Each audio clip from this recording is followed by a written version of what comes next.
G'day everybody and welcome to this week's edition of ACW Thursday, well, Christmas Anarchy. I'm your lead commentator, the Wild One, Bruce Northaway, and tonight, it's Christmas time. Not Christmas Day, that's still a few days away, but we're giving you a present regardless. Tonight, 4 championship matches, 2 solitary confinement matches, plus 2 extra matches. And we are actually going to start tonight off with the first solitary confinement match. That is the women's solitary confinement match. The winner of this match will go on to ACW Combat Zone to challenge who will be the ACW Women's Champion. In this match we have the Flying Puma Hanukkah Fairholt, Pain Set Shimmer Cakes, Melissa Earwing, who I swear will think this is probably a Royal Rumble match, the Nightmare Azura Draven, Feeding Frenzy, and the Viper. So let's see who's going to enter the cages first. And that's right, the ring tonight, the whole arena has a Christmas time feel. So, these are the rules of the solitary confinement. 6 superstars backstage drew a number from 1 to 6. Numbers 1 to 4 will be locked inside a pod. Numbers 5 and 6 will start the match. After a set time limit, one of the pods will open. Eliminations occur when a superstar is pinned or submitted. Introducing first, the individual who gets the first pod. She is from the realm of darkness. Representing the Unforgiven, the wielder of the Lantern of Nightmares. This is the Nightmare, Azura Draven. Yeah, Draven. You don't get more creepy than Azura Draven.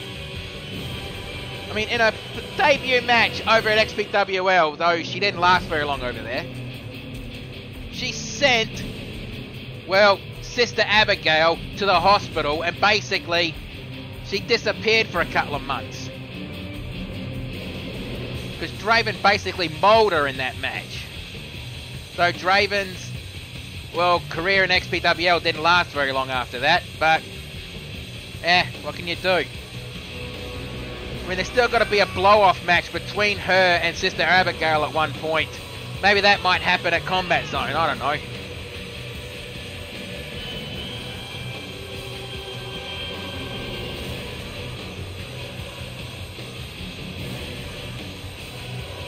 Yeah, I know that's one guy who'll probably never be in an official ACW match. Oh, and by the way, you're not going to hear from Bush Ranger tonight.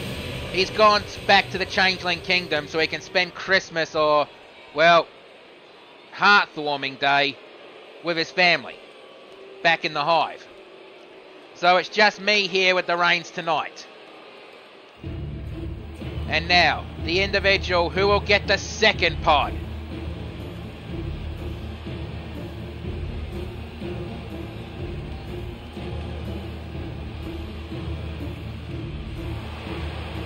She is from the deep blue sea. This is the Shark Pony Feeding Frenzy. Feeding Frenzy. If you've actually met her backstage, you'll know she's probably one of the kindest, most gentlest beings you can actually see, even though she is basically half great white shark. I just wish that Octoling over at XPWL would figure that out. Besides, Frenzy told me she hates the taste of squid and octopus. She basically only eats bass. And other types of fish. Just fish, not cephalopods. Did I say that right? Nah, it doesn't matter. And Feeding Frenzy looking around, trying to decide what pod she's going to get. She'll choose which pod she'll take. So, which pod is she going to take?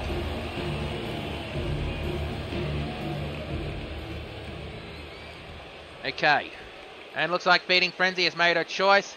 I think she just gave a death glare to Azura Draven. Nobody except Tarantula and the rest of the Unforgiven really liked the Nightmare. And now, the individual who gets the third pod. She is from Equestria, the self-professed demigoddess of the freaks. This is Pain Set Shimmer Cakes! Yeah, Pain Set Shimmer Cakes. I have no idea how else to explain this woman. Actually, I don't think anything is really known much about her. I think the only person that can explain it is either Rackadile himself, which I doubt he'll ever get on commentary, or even Mark Wondersham. Oh, by the way, Mark Wondersham, I may have said that you need a nickname. I'd come up with one for you. And I know you're probably going to want to punch my lights out for it, but it's worth it because your nickname from now on is Flashbang Mark Wondersham. For those who watch his streams, you'd understand why I call him that. Yeah, he's probably going to jump on the stream and will probably want to choke me out.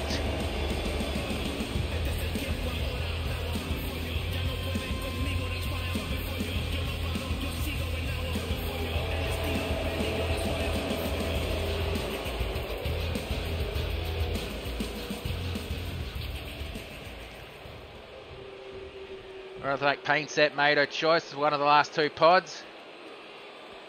That means there's only one pod left. And let's see who's going to take it. And now the individual who will be taking the final pod. From Stone Mountain, Georgia. This is the Viper. The thing is, I'm nowhere near the ringside. You think I'm crazy enough to be out there right now?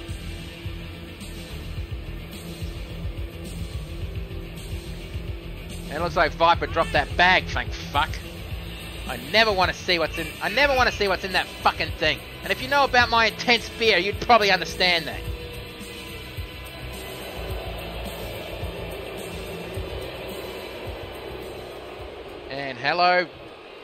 And hello, Red. 9-8.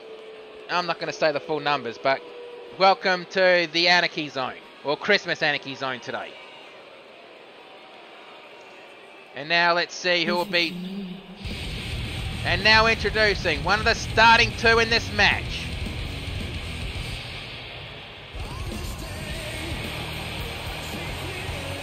Representing NWOW/GCA. Part of the Punk Rage Sisters, this is the Rocker, Melissa. Dumb as a post. Earwing. Yeah, I'm not exaggerating. I swear this woman would take a ladder into a battle royal thinking it's a ladder match. She is a can short of a six-pack. That's the best way I can explain it. And she'll probably think this is the Royal Rumble, probably throwing people over the top rope and wondering why they're not being eliminated. But remember, the winner of this match will go on to ACW Combat Zone to challenge who will be the ACW Women's Champion. And we will find out later tonight who it will be in the semi-main event. Betty Dundee promised a match, well, to Erin McQueen and a match choice and a match type of her choice. But I think Erin McQueen just wants a straight one-on-one match. No gimmicks whatsoever. Admirable, really, but what can you do? And now introducing the final competitor in this match. Oh, by the way, Jim, Mark, or whoever, if you want to jump the rails and join me on commentary, feel free. I always have open headsets. And now introducing the final competitor in this match. From Mobius, this is the Flying Puma, Hanako Fairhall. And also, well, Scalan is going to be forced to defend her championship tonight against a mystery opponent. But it's under the condition that Hanako Fairhall is not allowed to be at ringside. I mean, I wouldn't suggest she go buy a ticket and sit front row. I'm not suggesting that. Hint, hint, hint.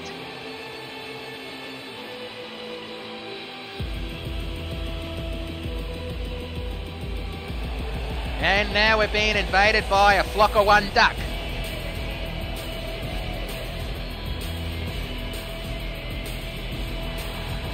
Just waiting for the bloody fox, I guess.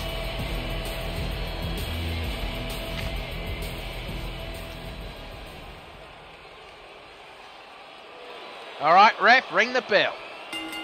Let's do it. And, well, slap to the face, back fist strike, elbow strike, and a dragon screw leg whip. And Melissa has Hanako in the suplex position. No, Hanako slips through and lands on her feet and nails a chop block. A move which is forbidden in a lot of contact sports, but this is not normal contact sports. Springboard, DDT from the second turnbuckle. Stomp to the face. Now remember, those pods will open it randomly. It means we have no idea who's going to be the next competitor in this match. Irish whip to the ropes and a swinging neck breaker. Kick to the midsection. And Hanako dragging Melissa to the ropes. And Hanako, whoa, what's she doing here? Neck breaker from the top rope position.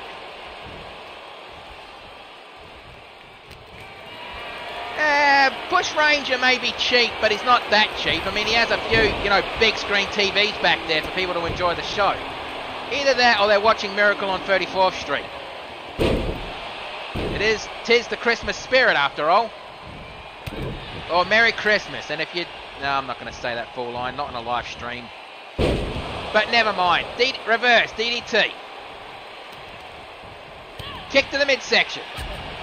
And a sling blade. And we're still waiting for the first countdown as Hanako quickly gets up, kick to the back of the knee, swipe to the ribs, and flatliner. Crowd sounds a bit weird tonight. And the ace cutter dives down for the pinfall. 1, 2, kick out on 2, and 5, 4, 3, 2, 1. Who's going to be the one to enter this match? It's going to be, it's.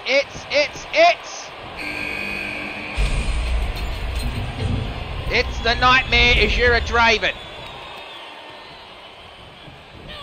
A woman who seems to be undefeated at the ONO, the one night, one night only? With the big round robin tournament that GCA is doing. Not GCA. So Real Wrestling, I apologise. Azura Draven is so far undefeated in that. You might want to confirm this, Duck. Is she the only one undefeated in that tournament so far? And code breaker. And a kick to the midsection. And Draven Irish whips over the top rope. Probably Melissa thinks she's eliminated, but not quite yet. She has to be eliminated by pinfall or submission. And Azura Draven setting up. Oh shit, the buckle bomb. And going for the pinfall. 1. Kick out on 1. And wait. Can you repeat that? Wait, are you being serious? Fuck. Well, I guess I better announce this now. On every wrestling commercial, on every wrestling poster, you always see the words, card subject to change. Well, we have to have a change on the card because it was advertised earlier this week that Lone Wolf 1, 2, and kick out. That Lone Wolf was going to get a shot at JC the All-Stars Intercontinental Championship. But Lone Wolf was just hit by a car backstage. He's being rushed to a local medical facility. That's wrestling talk for hospital. And the one driving the car was bad attitude Nick Williams. I mean, he's just been arrested and taken away by the cops. So, Bush Ranger, they called Bush Ranger, and I just got word that Bush Ranger said that he had a backup just in case something like this happens. So, JC the All-Star still going to have a championship match tonight, but we don't know who it's going to be. I guess we'll all find out who it is later. And the next to enter the match is going to be Feeding Frenzy. I mean, I hope Lone Wolf's injuries aren't bad, but fuck, really being hit by a car? That's low, even for bad attitude Nick Williams.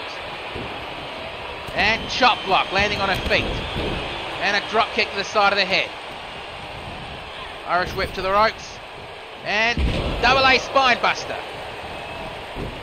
And looks like Melissa tried to go for a flying forearm, but didn't catch any of that one. And lands on her feet. And German suplex. Double leg takedown and going for those palm thrusts to the forehead. And block that one, kick to the midsection. Slap to the face, kick to the midsection again. Another kick to the midsection. This is definitely the kind of match you need more than one commentator. And ace cutter. And sit out power bomb. 1, 2. Kick out on 2. Bloody hell, Melissa only just saved herself from that one. And quote the Draven. Evermore. 1, 2. Kick out on 2. You know, Frenzy just ended the match. I don't think she's going to be eliminated that quickly. And a neck breaker. Draven picks Frenzy up. And Irish whip. Pulled back, slap to the kick to the midsection. And Melissa again thrown over the top rope, landing on the floor. And a front slam. And a snap jab blocked.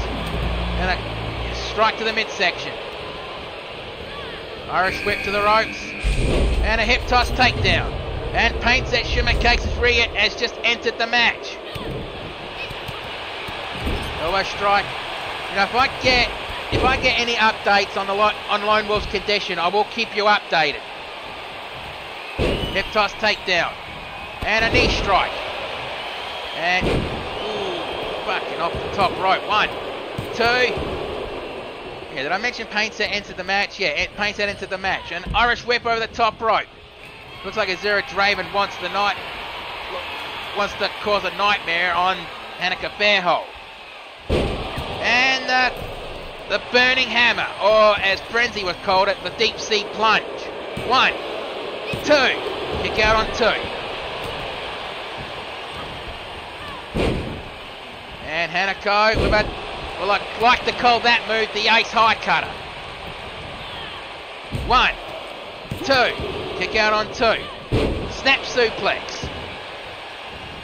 It almost feels like Hanukkah Fairhold is determined to eliminate Draven, who seems to be, well, managed by Scalan. So she has associations. And a knee strike to the jaw. Draven picks Feeding Frenzy picks Melissa up. Ooh, neck breaker from a DVD position. That's Death Valley Driver. And Draven now going after Feeding Frenzy. It looks like she was going to try to go for a backbreaker, but Melissa cut her off. Irish whip over the top rope. Now Melissa going for Feeding Frenzy. And a front slam from the suplex position. Well, we don't need to guess who the final entrant in this match is. Just hope to God she doesn't win and pulls that fucking snake out of the bag. And now the Viper has entered the match. So one of these 6 women are going to go on to Combat Zone to challenge whoever's going to be the champion after tonight. Code Breaker, going for the pinfall. 1, 2. Kick out on 2. Looks like Draven's still in this match. And Frenzy going for those palm thrusts and Irish whipped over the top rope. 1, 2. And kick out on 2. Frenzy a little bit shocked that happened. And Draven has a habit of just sticking her nose in. Irish whip to the ropes. Ooh, standing Goomba stomp. And Viper just got up like it was nothing. And, well, going for the pinfall. 1. Kick out on 1. And I have no idea how the hell... Well, synchronized throwing in the ring. Both Painset and Hanako tossed both Feeding Frenzy and Melissa Earwing back into the ring respectively. And a front slam from Azura Draven to the Viper. Picks her up. Elbow strike to the forehead. And front slam. And Frenzy back in the match. In the ring. And Viper lands on her feet. Chop block, but ooh, I thought she reversed that for a second then, but I guess I was wrong. A wild kick missed. Slap to the face. And try to go for a double underhook. But nope. Ooh, roll the dice, snake eyes. Kick caught, kick to the back of the knee. Elbow strike, slap, no, blocked. And uppercut. Looks like Feeding Frenzy wanted to go for some kind of a slapping combination, but Melissa cut her off. And, ooh! From the top rope. 1, 2, 3. Hanako Fairhall has just been eliminated. And I think she just gave Draven a snarl as she was walking past. So now we're down to the final 5. Super kick. And Melissa measuring up the Zero Draven. Kick to the midsection. Code breaker. And going for the pinfall. 1, 2, 3. That's it. The Nightmare Azura Draven has just been eliminated. And Painset has that choke on the Feeding Frenzy, but Feeding Frenzy got out of it. What is that? The mind shatter or something like that? And Frenzy delivering a deep sea plunge on Painset Shimmer Cakes. And going for the pinfall. 1, 2. Kick out on 2. And Frenzy can't believe that Painset kicked out of that, especially where the deep sea plunge happened. Hip toss, cartwheel, running knee strike. And going for the pinfall again. 1, 2, 3. Painset Shimmer Cakes has just been eliminated. Well, down to the final 3. Feeding Frenzy, the Viper, and Melissa Earwig. Well, Viper was thinking about something, but Melissa cut her off. Irish whip straight back into the ring. Float over, DDT. And going for the pinfall. 1, 2. Kick out on 2. Punch to the side of the head. An overhead punch. And Viper Irish whip Melissa. Oh, nope. Clothesline from behind. Well, in the grand battle of a snake versus the shark, I think the shark would definitely have the advantage on that one. Knee drop to the lower spine. And face first right into the ring. Feeding Frenzy picks Viper up. And I think we're about to see another deep sea plunge. And nails it. And Frenzy going for the pinfall while Melissa is taking a run around the ring. 1, 2. And Viper kicks out. Why the hell did Melissa just run around the ring like that? And Frenzy just Irish whipped her right to the chain link fence. And I definitely mean chain link fence. And no, Viper lands on her feet. Back rake. And Irish whip and Feeding Frenzy return to the middle of the ring. Right in the middle of that reef and barbed wire reef. Lands on her feet and chop block. Place your bets. Who's going to win this match? Elbow strike, and another elbow strike forcing Melissa to let go. And a leaping neck breaker. Melissa picks the Viper up. And she almost, looks like she was trying to throw her back in the ring. And a German suplex. Kick to the back of the knee attempt. Nope, Viper, nope, didn't miss that one. And Feeding Frenzy with a, well, she couldn't hold Viper's weight. Wait, Viper's a heavyweight? Yeah, I don't see it. And she's trying to choke Feeding Frenzy out. Going for the pinfall. 1, 2. Kick out on 2. And again, Irish whip straight to the chain link fence. It may look clear, but it's but camera tricks and video game logic makes that wall well seeable for us to view. Irish whip right into the chain link fence. And Viper Irish whips Melissa back into the ring. And returning to the ring, ducked and Pele kick. And Feeding Frenzy going to the corner. I guess not. I guess that ain't going to happen. And no, I guess we're about to see the deep sea plunge. No, Viper fights out of it.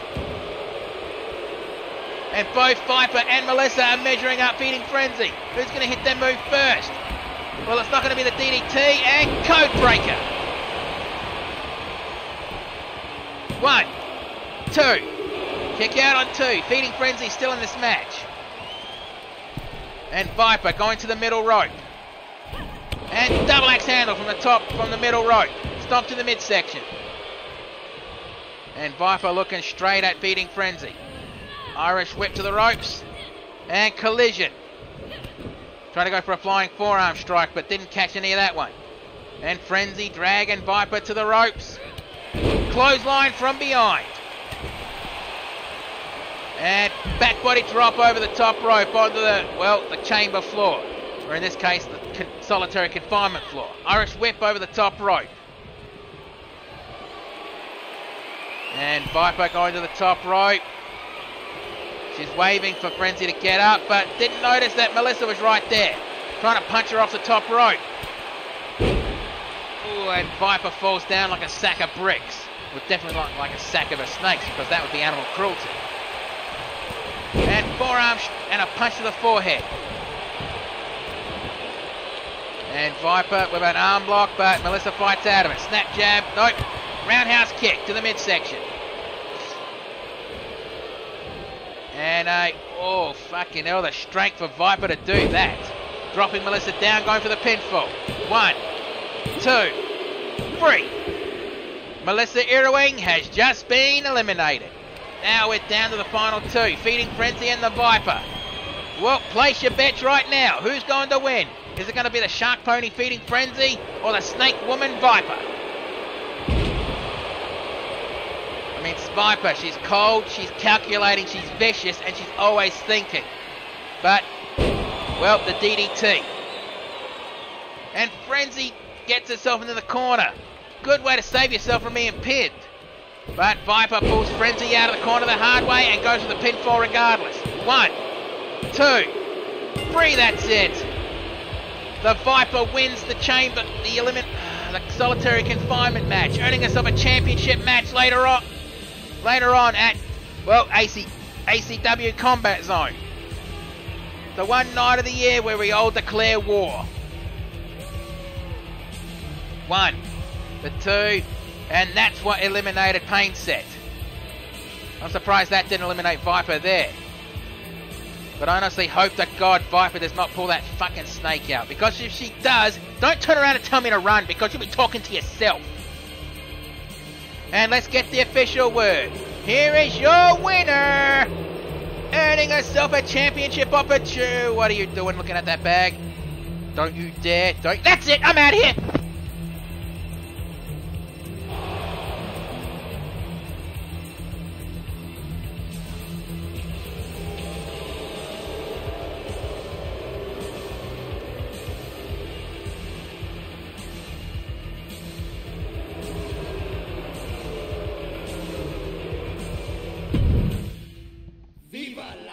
Forget it. I'm not going down to that damn... I'm not going back to the damn commentary position until that fucking snake is back in the bag. And at least 3 states away from me.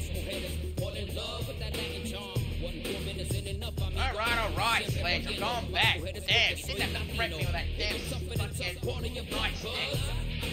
of these days, you and me are going to have a match. You know that, right? Sorry about that. You know I have an absolute intense fear of those fucking things. Well, the following contest is scheduled for one fall. Introducing first. I'm pretty sure I'm going to butcher this because I can't remember where he's from, so I'm just going to guess it. He is from Darkside.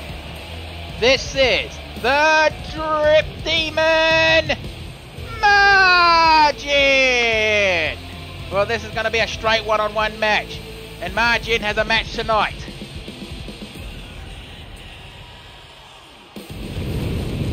Well, if you've seen the kind of snakes we have in my country, Hannah, you'd be afraid of the fucking things too. I mean, out of the top 10 most venomous species of snakes in the world, Australia has 8 on that list.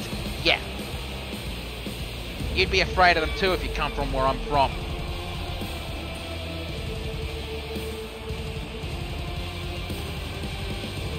Besides, the fear of birds isn't too common. I mean, one of my best mate's sisters has an absolute intense fear of birds, even to a point where she won't go near anything with feathers.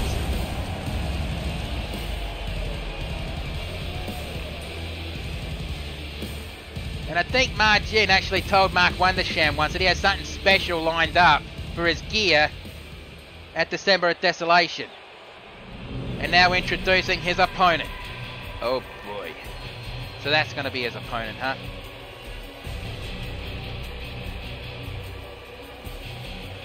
And now introducing his opponent from the realm of darkness. He is the leader of the Unforgiven. This is the Scarecrow.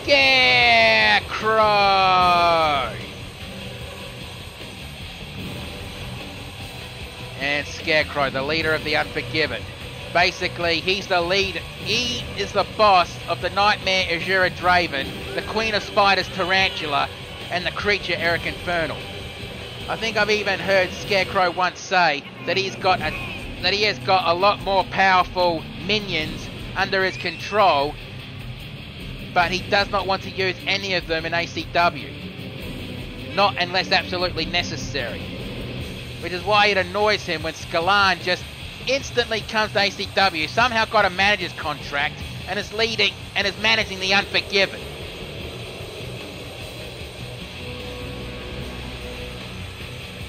I have no... I thought I just heard someone say brah. Never mind. And the Scarecrow, well, he's a man you really don't want to mess with. He's an absolute madman. That's what else I could say. He's an absolute madman.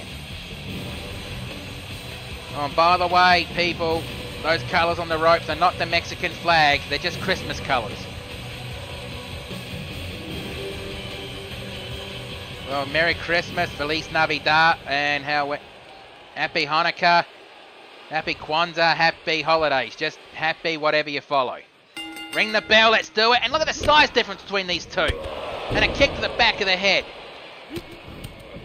Man, I hope Margin knows what he was doing signing up for this match. I mean, look at the size difference between these two.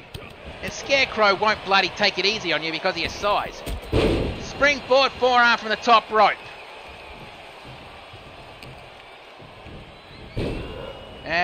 And going for those palm thrusts to the forehead. Stomp to the arm. And a kick to the ribs, and forearm strike to the side of the head.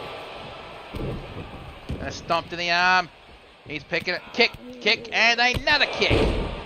Oh, raising Margin with that one. Wait, what's Scarecrow doing? Wait, he's gone. Wait, are you telling me this is Extreme Rules? Oh boy, that's not good. Well, he dropped him down. And am I the only one that noticed that the ring steps are different colours? Punch to the ribs. And an axe kick to the side of the head. Yeah, the ring steps are different colours tonight. One red, one green. Yep, this is Extreme Rules. And Scarecrow picks up the ring steps again, and a slug to the side of the head. Throws the ring steps down. Oh, by the way, if you want to see more of Margin and any other guys and girls from the XPWL, well, tune into my friend Rackadile when he goes live. He won't be going live this week, you know, because of Christmas week. He might be, he might not be, but odds are he won't be, so... Hang on, I just need to find the notes I took down for this kind of thing.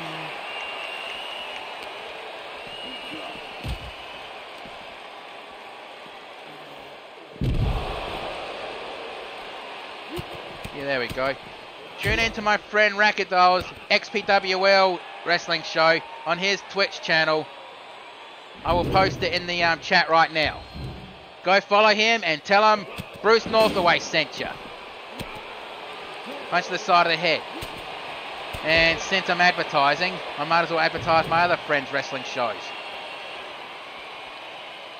Tune in to YWL, which is run by my friend Texan Gamer, aka Cowboy Jim Johnson.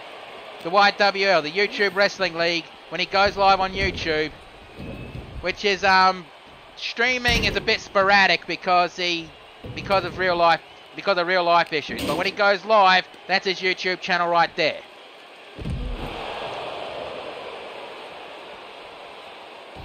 And just to be fair to the Ducky and Foxy, tune into NWOW/GCA on this account and tune in to the Fox, aka MF Classy, on GCA. At the moment, he is, So Real Wrestling. At the moment, he's doing that ONO round robin tournament. So tune into those wrestling shows. All right, now that I've got the advertisements out of the way, I want to be paid in donuts. And I mean Donut King donuts. Since Ranger won't let me get paid in beer. Wait, why did I just snap at Ranger? He's not here tonight. Silly me. And Margin picks up one of the ring steps and slides it underneath. Slides back in. Scarecrow. What's he going to do here? And... ooh, bloody hell. What the hell did he... Stop to the ankle. Do you think Margin's probably regretting his life choices accepting this match right now? I doubt it, because he fights a lot more bigger people in XPWL.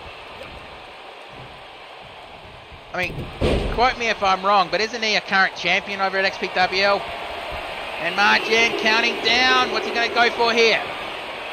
Oh, and Mark, if you're watching, what the fuck does he call that? Going for the pinfall. 1, 2. Scarecrow kicks out. And Margin a bit shocked that the Scarecrow kicked out of that. Stomp to the, and elbow drop, and he missed. Knee strike to the side of the head, forcing Margin down. And Scarecrow picks up the ring steps. Kick to the midsection, forcing him to drop him. Irish whip. And duck down. Step over heel kick. Margin picks up the Scarecrow, slap to the chest, and, well, blocked that one. And Margin on the shoulders, Scarecrow, what's he going to go for here? The Burning Hammer! And going for the pinfall. 1, 2, and Margin kicks out. Again, I can't believe Margin kicked out of that. And Scarecrow sliding underneath the bottom rope. Looks like he wants to bring in the other steel ring steps. What is he, taking him for a walk? And slides it underneath the ring, under the bottom rope, slides back in. Forearm strike to the side of the head, and German suplex and bridged it. 1, 2, kick out. And Scarecrow slowly getting up, while Margin's celebrating already. Nope, blocked. And Scarecrow has Margin on his shoulders. Well, land on his feet, delivers a discus elbow strike. Goes for the pinfall. 1, 2, kick out on 2. Pardon me. And buzzsaw kick. And I think Scarecrow felt it coming, tried to reverse it, but Margin faked it out. Kick to the side of the head. And Scarecrow picks up Margin on his shoulders. And I think for the second time he's going to deliver the Burning Hammer. And Scarecrow going for the pinfall. 1, 2. Kick out on 2. And Scarecrow is shocked that Margin kicked out of that. Well, Scarecrow going for the steel ring steps. And, well, he cracks Margin in the face with them. And Scarecrow just looking around, trying to decide where he's going to... and trying to do it again, but Margin... oh, he didn't block that one. Drops it down while Margin's trying to get to the corner. Scarecrow picks up the ring steps one more time. It looks like he's just waiting for Margin to get up. And Margin saw it. That was almost a low blow, but super kick. And now Margin in the corner, doing a countdown. And big boot. I know that's not what he calls it, but screw it. 1, 2, kick out. Bloody hell, these two are determined not to lose to this match. Not to lose this match. Stomp to the forehead. And knee drop down to the back of the head. Scarecrow quickly pulls himself up out there. And, Ooh, rising knee strike forcing Margin back. And a leap over the top rope with a crescent kick for good measure. And Scarecrow. Well, copped an elbow strike, overhead punch. And punch blocked, slap to the face, overhead punch. Well, on the head punch, considering the size of Margin. Duck down. And a wheelbarrow kick. Stomp to the forearm. And going for a camel clutch. Really wrenching back on the neck of the Scarecrow. And is he going to force the Scarecrow to tap, snap, or nap? And Scarecrow's really fighting it, and Margin's fighting to make him submit or pass out. And Scarecrow is powering right out of it. Slip through the legs and double leg takedown. And I think Scarecrow's pissed off. Irish whip to the ropes, punch to the midsection. And he slides underneath the bottom rope. This is basic. You'd pretty much picture this match as Krampus versus Santa, wouldn't you? But the difference is one punishes, one gives.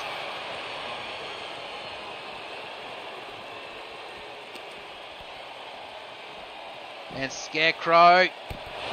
Ooh, rising knee strike from the suplex position. And Scarecrow slides back into the ring. Looks like he wants the green ring steps.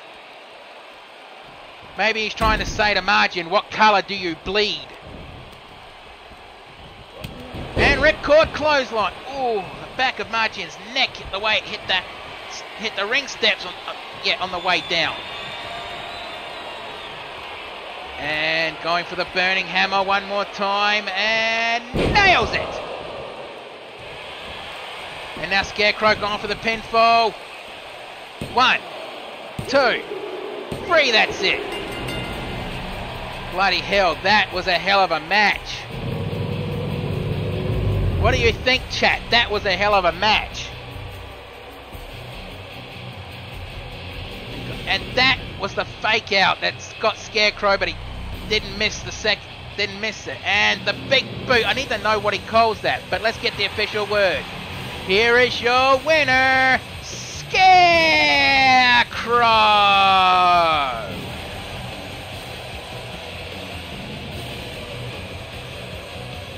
And the Scarecrow praying to whatever dark deities he prays to.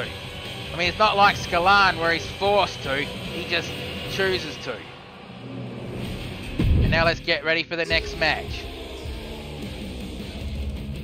And now it's the championship match for the ACW International Women's Championship. Skalan defending against a mystery opponent. We don't know who she's fighting. We're not going to know until she goes out there. I mean, hell's bells, Ranger hasn't given me any notes for this. But the condition of this match is Hanneke Fairho is barred from ringside. But it doesn't mean she can't buy a ticket and sit front row. Hint, hint, hint. Ladies and gentlemen, can I have your attention, please? The following is scheduled for one fall, and it is for the ACW International Women's Championship. Introducing first. Ooh, if you know that music, you know who's coming down. Looks like Skalan is going to be facing Neko Dark. So she's having a beef with one cat lady and she's defending the championship against another cat lady tonight. I have no idea if Hanneke and Neko Dark have interacted backstage or if they're friends. But I think they'd be close. I mean, last week, Luna Loca was released from the injury list, but she's not scheduled tonight.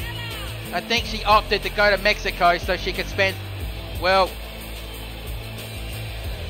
I don't want to sound racist, but do they celebrate Christmas in Mexico?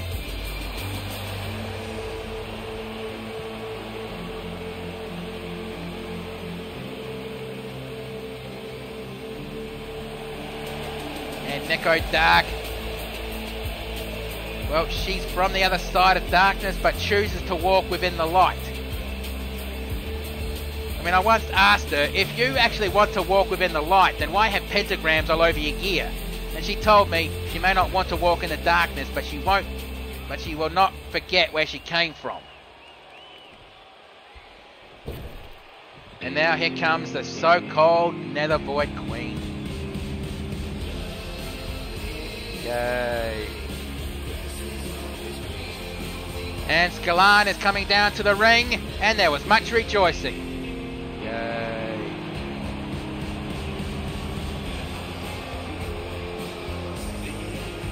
Yeah, I have absolutely zero respect for this woman, honestly.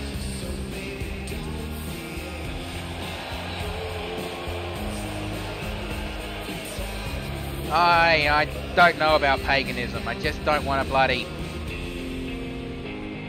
get involved in that kind of thing. I mean, I've had friends in Japan that basically, you know, study the occult and the yokais and that. I actually haven't spoken to those mates for a while. Maybe I should get back in touch with them. And no, Senshi is not one to do that. His first love is Kabuki theatre. Hence why he's called the Mad Kabuki.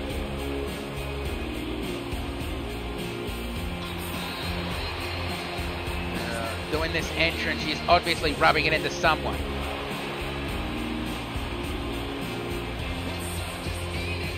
Again, I don't know anything about the occult or the dark arts or anything like that. The less I know, the better.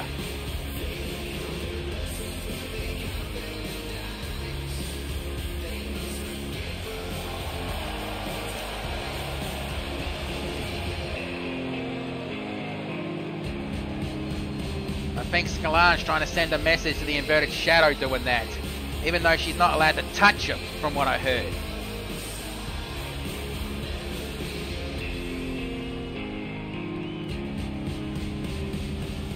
Alright. Now let's get to the ring introductions. After a better look at the International Championship belt. Introducing first the challenger. From the other side of darkness, but now walks within the light, Neko Dark. And her opponent, the so-called Nether Void Queen, the ACW International Women's Champions, from some fucking pyramid in the middle of nowhere. Who fucking cares? This is Skalan. Yeah, I refuse to give her a proper ring introduction. That's the best she's going to get out of me.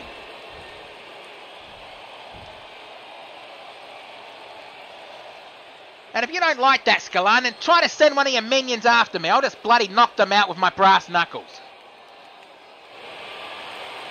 Alright, the championship is officially on the line. Alright, Neko Dark is ready. Skalan is ready. Right, ref, ring that bell. Let's do it, and I apologise. I've got to go use the announcer's room, so I will be right back.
Okay, I'm back, and I've also got an update on Lone Wolf's condition. It's nothing serious. Lone Wolf managed to jump into the car as I was trying to hit him. The only thing he got was a few bruises and a few cuts. He will be fine, but he will be out for at least a week. But he will be competing at XPWL's December at Desolation in the opening match. But bad attitude Nick Williams.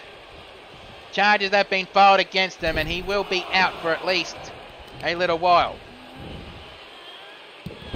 But he's not going to stay in jail because apparently Big Rig Dawson has bailed him out.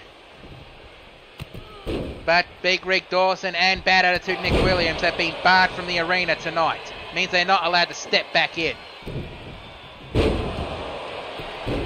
And going for the pinfall. 1, 2. And Neko Dark kicks out at 2. I mean, Neko Dark, at least a couple of months ago, had a match against, oh shit, the Mandible Claw. And going for the pinfall. 1, 2. And Neko Dark kicks out. And Skalan looks like she's going to the middle rope. And try to go for a leg drop, but Neko Dark moved out of the way. She definitely has cat-like reflexes. And standing power slam. And elbow drop to the knee. They're going for several punches. I think Skalan was staring at Hanako as she was doing that.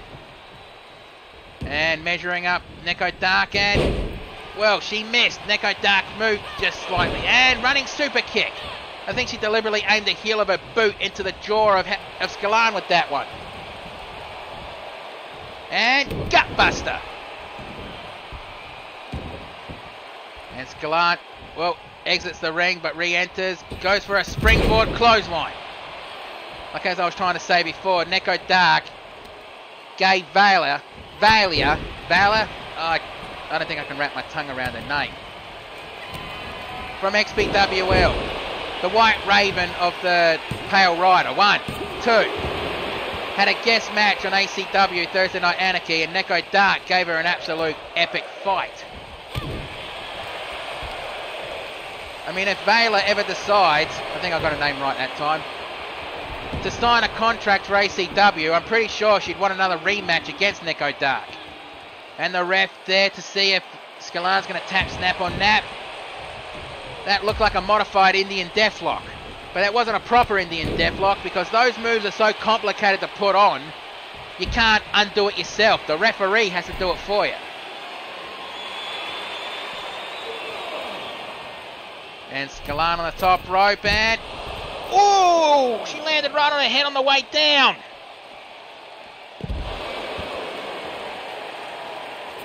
And Neko's going to take advantage of that with a knee strike to the side of the head. And Skalan up, try to roll through that clothesline. Kick to the midsection. Kick to the midsection again, and Skalan, what the hell is she doing here? Power bomb, but Neko Dark is fighting out of it. And Neko Dark with a snap suplex. And the ref telling Neko Dark to get it back in the ring, because the championship will not change hands on a count out. It has to be pinfall or submission only.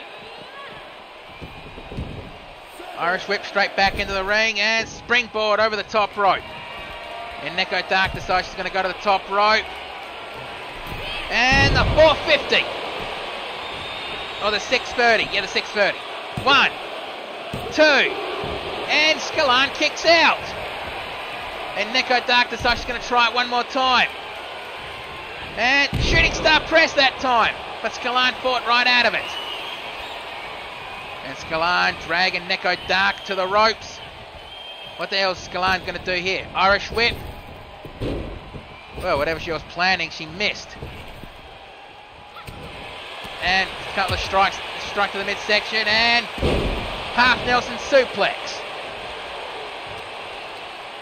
And, well, I think she was trying to go for a leg lock, but Skalan powered right out of that one. And Neko Dark with a Dream Valley driver. Going for the pinfall. 1, 2. Kick out on 2. And both of them slide out of the ring. Well, was her legs crossed when she did that one? Rolled through it. Oh, shit. The rolling stunner. And whoa, whoa, whoa, whoa, whoa, whoa! There's no need for that. Come on. We're here to wrestle. We're not trying to permanently injure your opponent.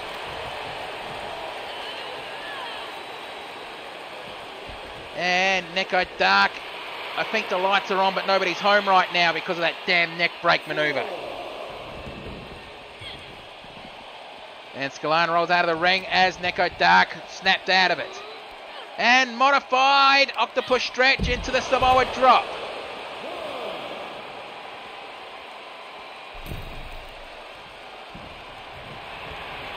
And Neko Dark re-enters the ring. She's basically telling Scalan to get back in, and Jesus Christ, the fucking hang time on that. And the aerial control. Wait, was Scalan trying to bite the nails of Neko Dark just then? And headbutt. And drags her to the other side of the ringside area. Elbow drop to the knee. And going for a leg lock and punching the knee, trying to... Well, it's good strategy if you think about it. Take out the knee, you take out most of the aerial activity of Neko Dark. Irish whip to the barricade. As the ref counts 5 and suplex on the barricade. Scalan picks up Neko Dark as the ref count is 6. Irish whip back to the barricade. Oh, I think Scalan wants to win this by count out. I think she's screaming at the ref to count faster. Come on, don't let the match end like this. Come on, this is bullshit. And Neko Dark only just made it back to the ring. Springboard, Pele kick.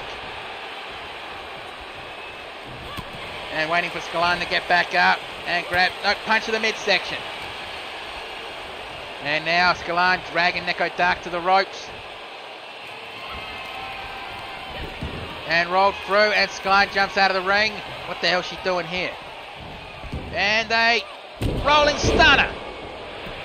Goes for the pinfall. 1, 2, 3, that's it. Oh, bloody hell, she's still the champion. What the hell is it going to take to get that damn belt off her?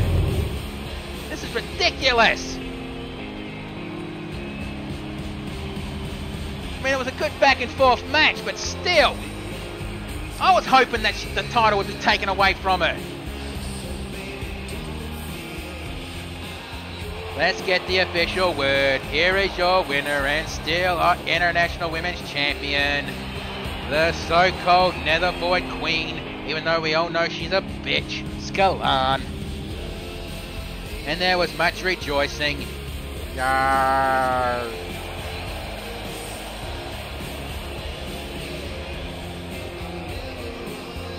And what the hell is Scalan doing here? Is she putting some kind of a curse on Neko Dark? I think Neko Dark is curse-proof, considering she was born in the other side of darkness.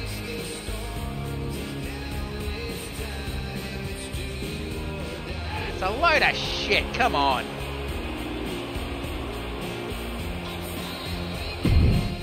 Well, it's time to get ready for the next match. And what was supposed to be Lone Wolf going up against JC the All-Star for the Intercontinental Championship, well, it's now turning into a match where JC has no idea who his opponent is. But then again, his opponent has only had about 30 to 40 minutes to get a strategy ready for his match, so let's find out who JC is going to be fighting against. All I know is it's someone JC hasn't fought yet. Ladies and gentlemen, can I have your attention, please? The following is scheduled for one fall, and it is for the Intercontinental Championship. Introducing first. Oh, if you know that music, you know who's coming down.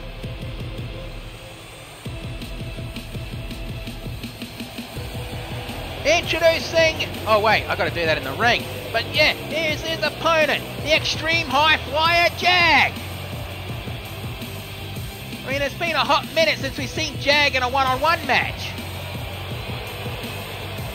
And he has a chance at the Intercontinental Championship.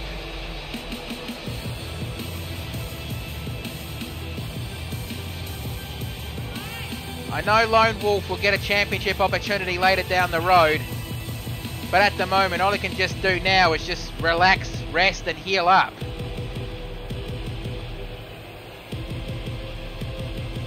Don't be like me, Wolf, and just fight where you're hurt. I mean, I've been in extremely painful matches when I had a fucking crack in my wrist. And that match caused me to break my wrist and I lost 8 months of my career because of that. Don't be stupid like me. Let your body heal before you get back in the ring.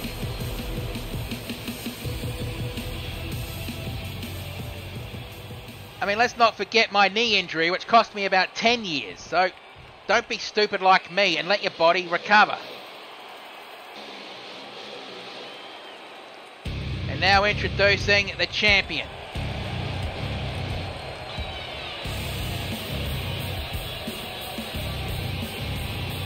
I mean, from what I heard, JC and Texan have a championship opportunity at XPWL's December of Desolation to go up against the Wondershams.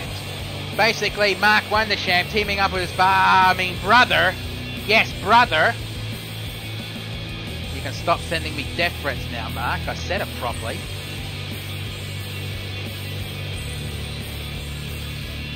For the tag team titles.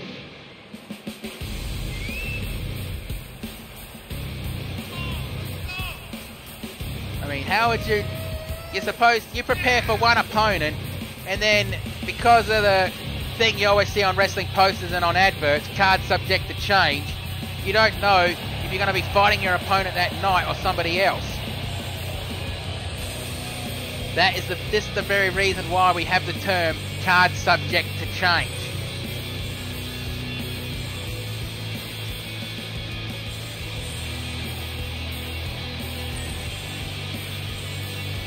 And also that solitary confinement match later, we're not going to see Stone Cold True Blue.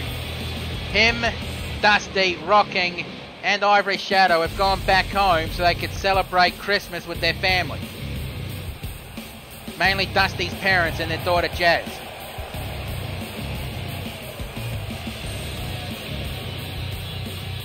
So they're not backstage tonight, so the toy room has been locked up tight, so no one's allowed in there.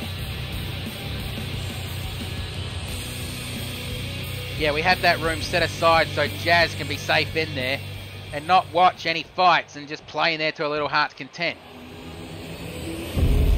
And there's a better look at the Intercontinental Championship belt. Introducing first the challenger. From the Danger Zone, this is the Extreme High Flyer, Jag! And his opponent. He is from the Ashura Horizon, representing XPWL, the Scouts of Fate and the Pyromancers. He is the ACW Intercontinental Champion, JC, the All-Star.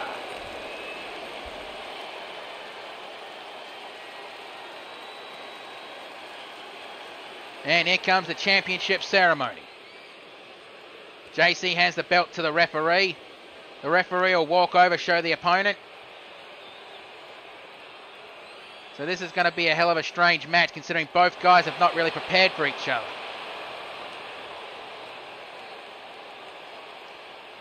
Right, Jag is ready. JC is ready. Okay, ref, ring the bell. Let's do it. Irish whip, referee's lock, kick to the midsection. Well, tit for tat with that one. Punch, block, kick, elbow strike to the knee. And a Hurricanrana. Attempt, but JC blocked it. Oh, the strength of JC to hold Jag up like that. Even though Jag is a lightweight, aka cruiserweight. And JC makes a wish. And Jag kicks JC off. Overhead punch. And picks him up. What's he going to do here? And... Oh, he couldn't hold the weight of JC on that one. Stomp on the elbow. And JC walks around. No, kick. Jag kicked him off. And a Hurricanrana attempt, but no, face plant.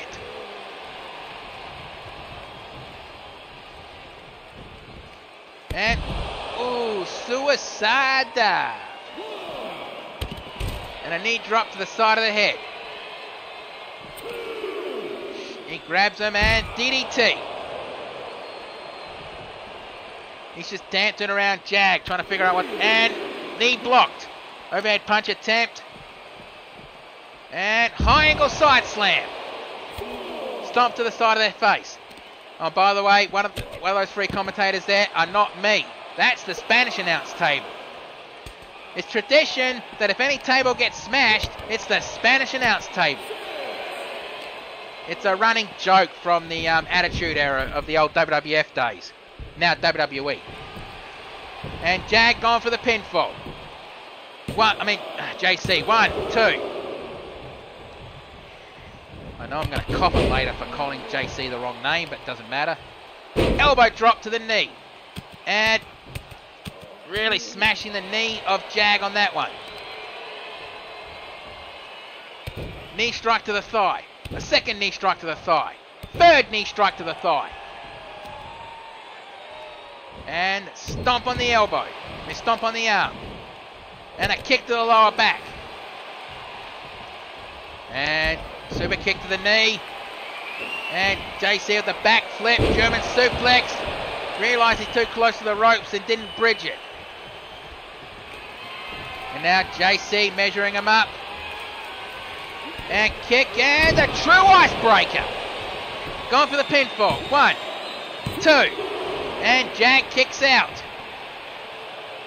I mean, don't underestimate Jag because of his size. He's former Air Force. Means he's probably one of the fittest guys backstage. And JC on the top rope. And trying to go for a DDT, but Jag blocked it. And a stamp of approval to the left temple of JC. Sorry, my mistake. Right temple. Elbow drop. And JC getting up onto his feet. And Irish whip to the ropes. Collision in the middle of the ring. Slap to the chest and springboard kick, and Jag's been busted open. Normally it's JC that gets busted open very quickly in ACW, it feels like.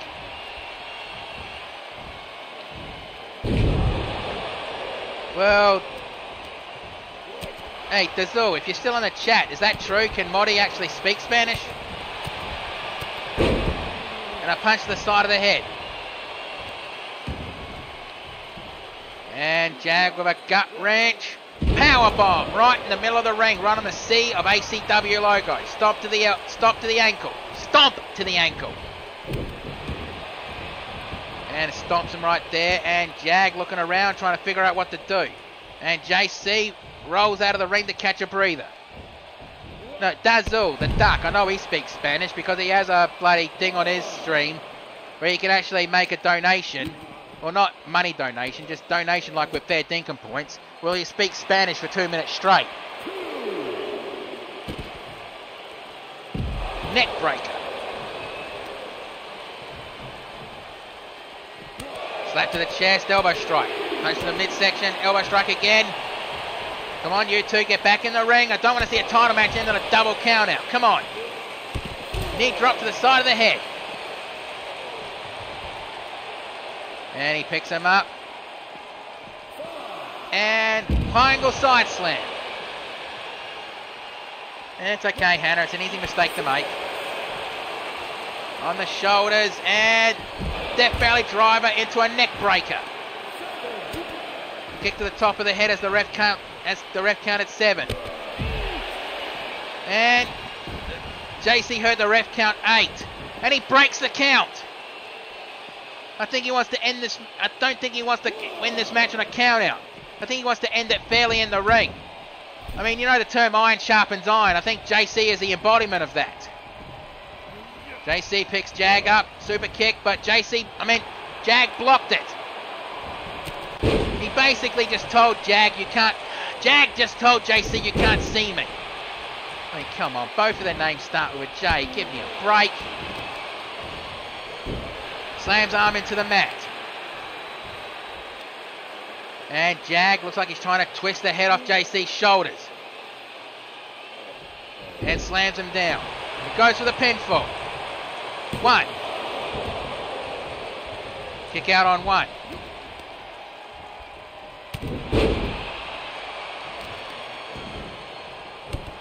Kick to the lower back. And Jag going for mounted punches.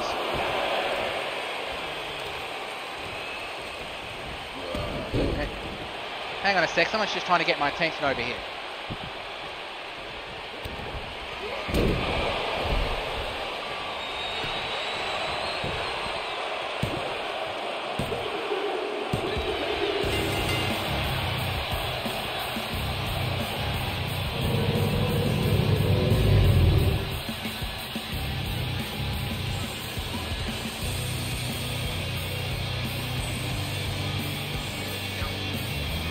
With you know that, right?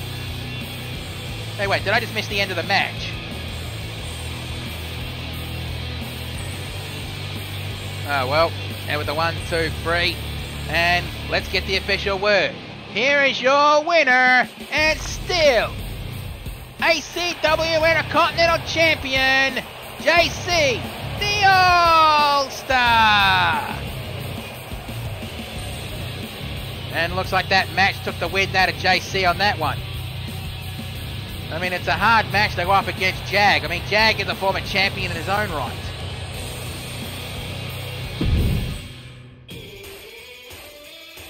And now we're over the halfway point, and we're going to have a match which last week ended very controversially in a count-out victory because of that, last week, Bush Ranger set up a false count anywhere match between Tammy Wicked and newcomer, the Fire Warrior Hono.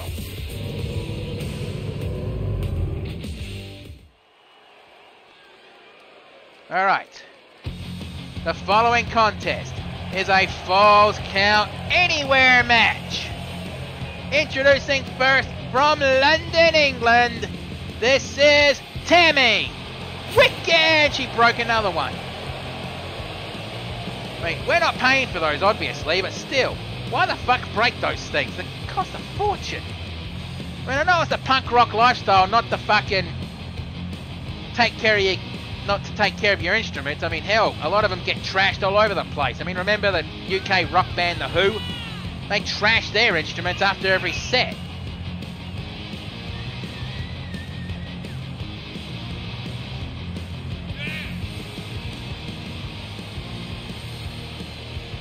And I swear Tammy Wicked's hairstyle. Yeah, I'm not doing the Abbott and Costello Who's on first bit. The band is actually called The Who. They're not Guess Who, that's a completely different band. And they're not What, that's a completely different band. And I don't know who's on third. Yeah. And now introducing her opponent. Hopefully I got the fucking entrance right this time. Yes, I got it right this time. From Tokyo, Japan, she is the Fire Warrior Hono! And the Fire Warrior, she is the older sister of the Wind Warrior Kaze.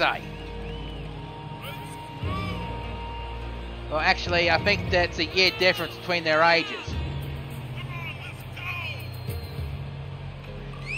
Hey, you don't have to worry about the fire that Hono uses. It's magical fire that she can control. She can actually make it burn you with intense heat, or make it sit on your hand and make it feel ice cold without burning you at all.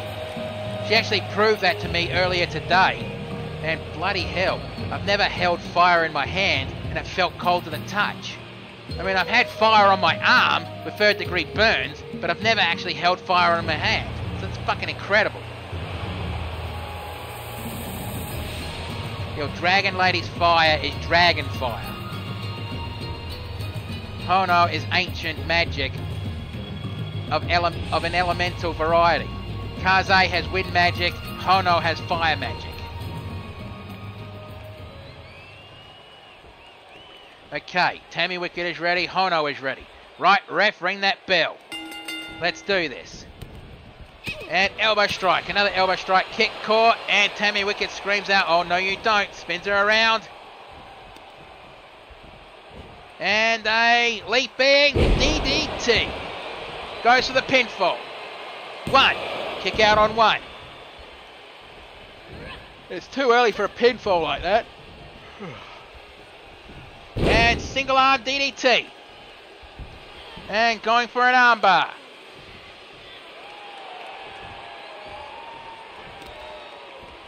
Spins around and Tammy Wicket just played the slot machines. Triple bar. Jackpot. Jawbreaker. Elbow strike, but it was blocked, swatted away, and double knee strike. Going for the pinfall. 1, 2, kick out on 2. And Tammy Wicket a bit shocked at that one.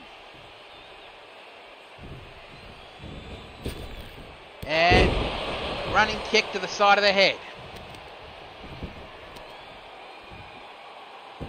And spins around, and a knee drop on the leg. Slides underneath the bottom rope, and looks like Tammy Wicket is going to go for a weapon. She goes for a kendo stick. And Hono slides underneath the bottom rope, gets back in the ring, causes Tammy to drop it. And rising knee strike. Stomp on the elbow. Kick to the thigh, kick to the chest, and drop kick. And Tammy Wicket gone to the top rope. Waving for Hono to get up onto her feet. And drop kick, but did she just phase through them? Can someone please clip that? Because that was absolutely strange. And a kick to the thigh. And a skateboarder's drop kick. Oh wait, no, that's the hesitation drop kick. I apologise. Elbow strike. And on the shoulders, and Death Valley driver into the sit-up position. 1, 2, kick out on 2. And Hono surprised that Tammy Wicket kicked out of that one. She picks her up, takes a few steps back, and running knee strike. Oh, the Kinshasa, going for the pinfall. 1, 2, kick out on 2. And Hono surprised that Tammy Wicket kicked out of that one. And Hono is going to the top rope. And the crowd chanting fight forever. And a knee drop from the top rope to the chest. And Hono thinking about the kendo stick and picks it up. Crack to the thigh. And Tammy Wicket rolls out of the ring. In this type of match, that's not really going to be effective because it's falls. Count. Anywhere in the building. I mean, hell's bells. I've seen matches like this end in the Mississippi River once. I mean, hell, I was in a Falls Count Anywhere match in Japan where it started off in the Tokyo Dome, but we somehow wound up in a construction zone. I mean, we had a crazy one-eyed bloody guy who I swear must have been Yakuza chase us out with a meat cleaver. That is something I never want to repeat. Never fuck with the Yakuza, I swear. And one arm bandit, 777, jackpot. Stomp on the arm. And another stomp on the arm. A third stomp on the arm. And a kick to the side of the head. And Kaze a stomp to the chest. Oh, Kaze, it's Hono. And a twisting side slam. Going for the pinfall. 1, 2. Kick out on 2. And Hono surprised that Tammy kicked out of that. She picks Tammy Wicket up onto her feet. And Hono dragging Tammy to the ropes. Nope. Elbow strike, and another elbow strike. Forcing Hono back. And it looks like she was trying for a double underhook German suplex, but Hono reverses it.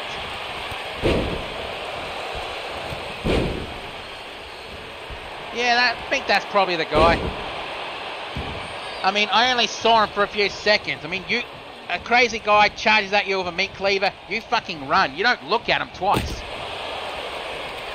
And crack in the midsection with that kendo stick. Another crack. And Hono with that kendo stick. No, she drops it. Irish whip to the ropes, over the top rope onto the floor. And Tammy slides underneath the bottom rope. And the timekeeper and the ring announcer just moved out of the rope. 1, 2. Kick out on 2. She picks Tammy Wicked up one more time. And Irish whip back into the ring. Slides underneath the bottom rope. Picks Tammy Wicked up onto her feet. And Irish whip to the ropes, over the top rope, onto the floor. She grabs the kendo stick. Slides underneath the bottom rope and jumps out. Crack in the midsection. And missed that one. Kick to the midsection again, and... ooh, that's a very unique suplex maneuver. 1, 2. Kick out on 2. And Tammy's shocked that Hono kicked out of that. I was about to call it Kaze again. What the fuck is the matter with it? Elbow strike, blocked that one. And Dr. Teeth.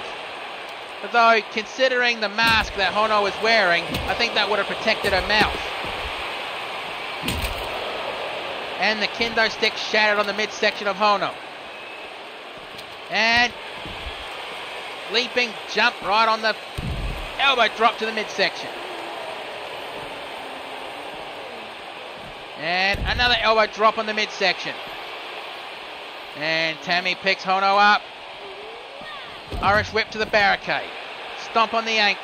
On the elbow, and one on the lower back. Kick to the lower back.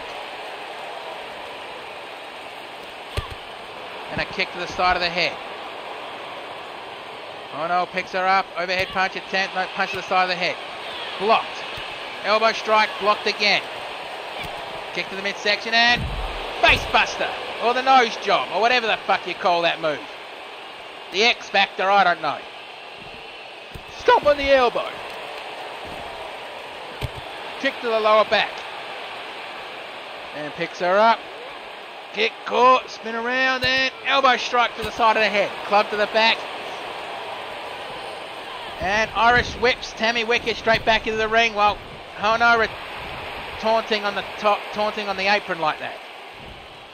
Try to go for a spear, but Hono got into the ring very quickly.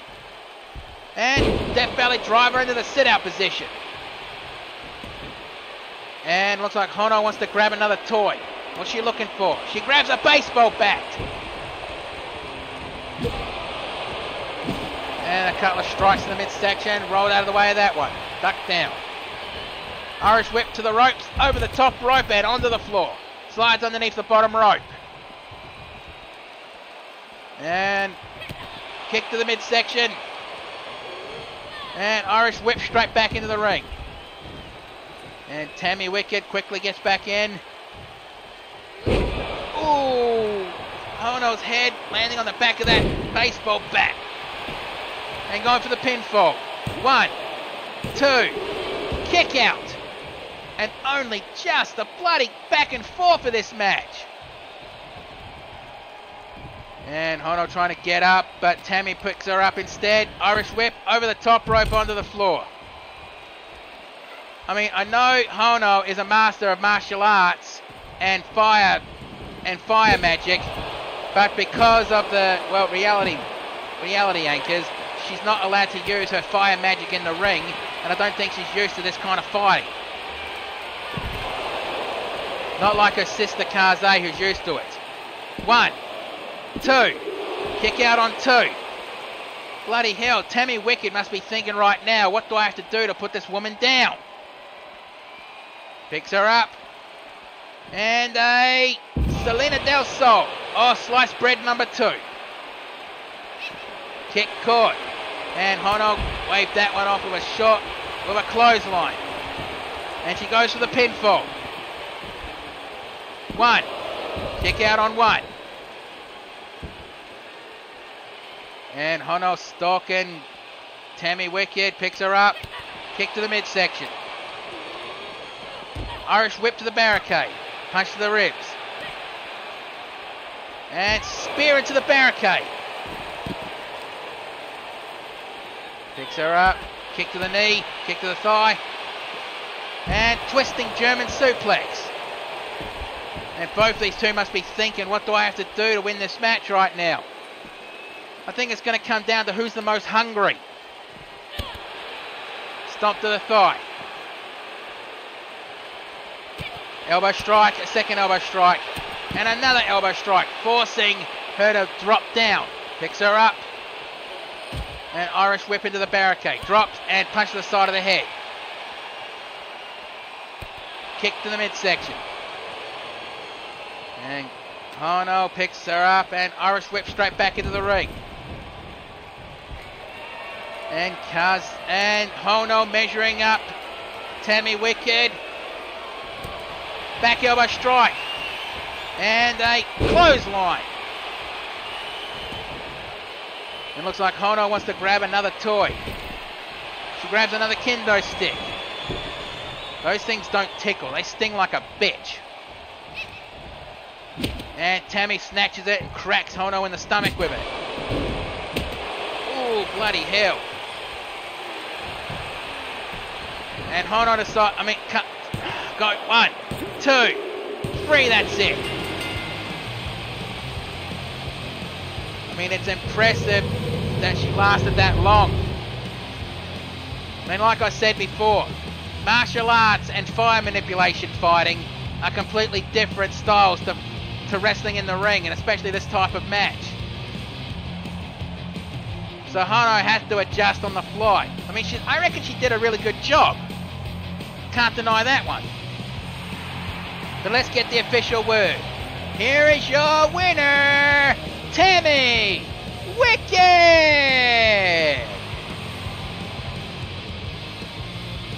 Tammy Wicked definitely earned that victory. You can't deny that one. And if I'm looking at whatever notes I have, which are none, thank you, Ranger, for not leaving me any. Next on the card is the men's solitary confinement match. And in this match, it's going to be D71092, the Demon of Dark Omen Rackadoll, TNT. I spacing out on his nickname, but the Inverted Shadow, or just Shadow, the Ravishingly Perfect Mr. Right, and the Walking Apocalypse. Whoever wins this match is going to challenge for the ACW Men's Championship at Combat Zone. So let's see who's going to be in this match. We already know who's in the match. Let's just see who's going to enter first. Ladies and gentlemen, this is the solitary confinement match, where the winner will go to ACW Combat Zone and challenge the ACW World Heavyweight Champion. The rules are simple. The 6 men in this match have grabbed a number from 1 to 6. Numbers 1 to 4 will start off in a cage, in a pod in the middle of the solitary confinement cage. 4 and 6 will start the match. Eliminations occur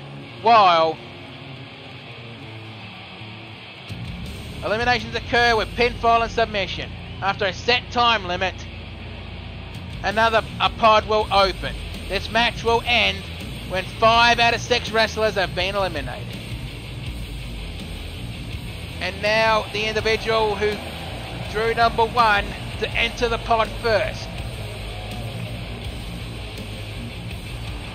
From the edge of reality and Equestria respectively, he is the Demon of Dark Omens, Rackadoll!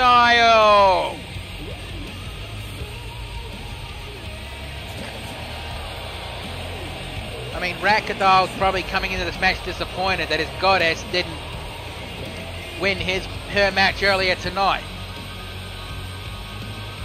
But whoever wins the next match, which is going to be for the ACW Women's Championship. Oh, by the way, Texan, if you're watching,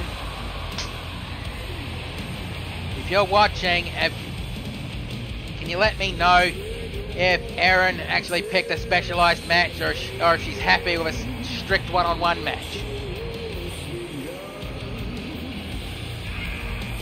But the Demon of Dark Omen is going to be the first one to pick a pod inside this inside the solitary confinement.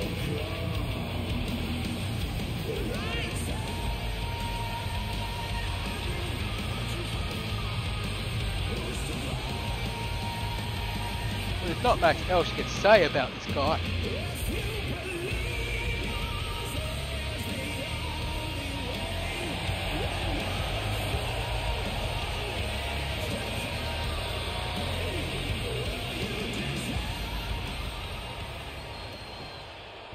Alright, looks like Rakadal has chosen his pod.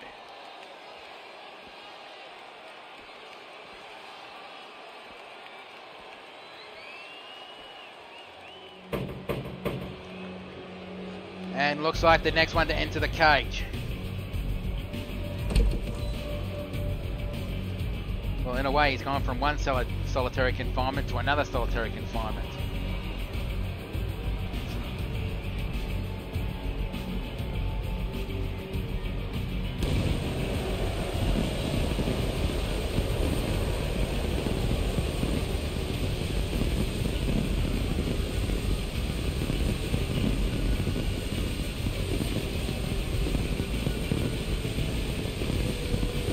Introducing the next competitor in this match.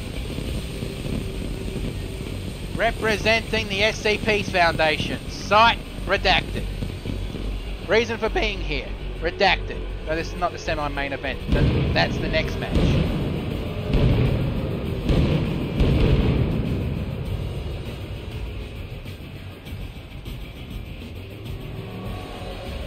This is D71092.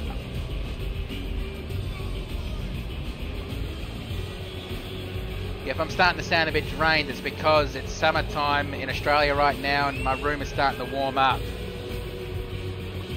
I might be opening up my room to pull a fan in here, so if you hear some humming in the background, it's because of the fan.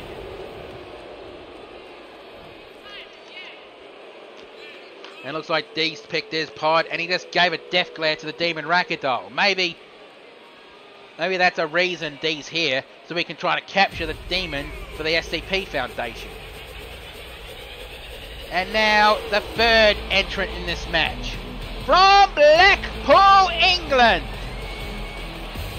This representing the Bare Knuckle Brawlers. This is TNT.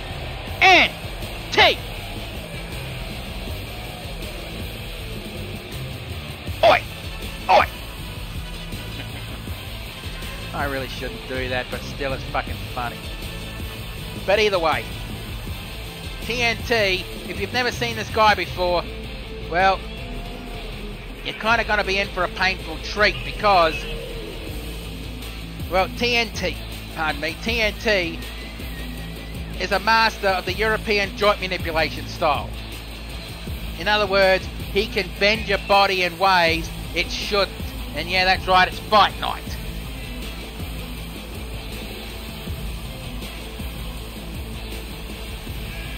I mean, hell's bells, if you ever backstage in an ACW show and offer this guy a handshake, don't be surprised if he tries to break one of your fingers or at least dislocate your thumb.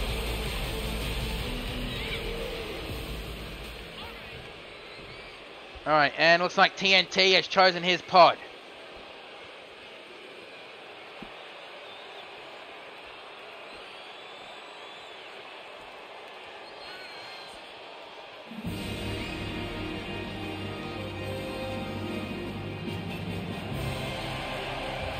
And now introducing the final man to enter a pod.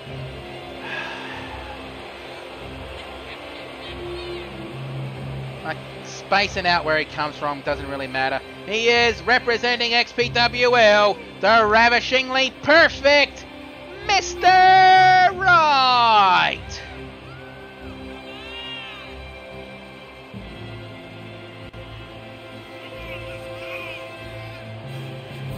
In his first match in ACW, he captured the vacant Intercontinental Championship at the time.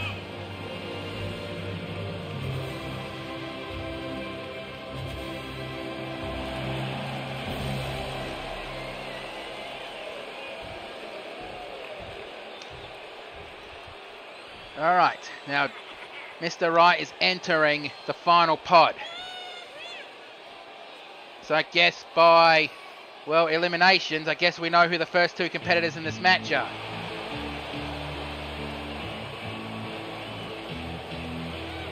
Alright, now introducing the first individual to start this match off. From the realm of shadows, representing the XPWL, this is the XPWL Super Heavyweight Champion, Shadow! Oh, bloody hell. You know, it's funny. The first two competitors in this match are probably going to be fighting each other at XPWL's December of Desolation for the XPWL Super Heavyweight Championship. Again, currently held by the Inverted Shadow, and I'm still surprised at that because I'm looking at the Inverted Shadow and I see heavyweight at best, not super heavyweight.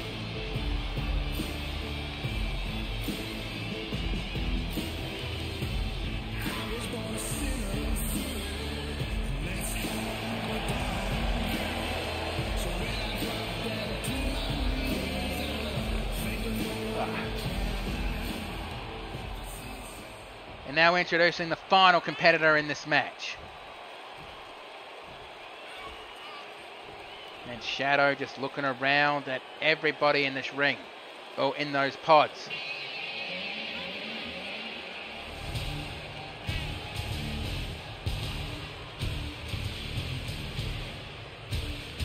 And now introducing the final competitor in this match, from Chroma City, he is the Walking Apocalypse. Ooh. Well, Apocalypse, he could earn himself a championship opportunity tonight.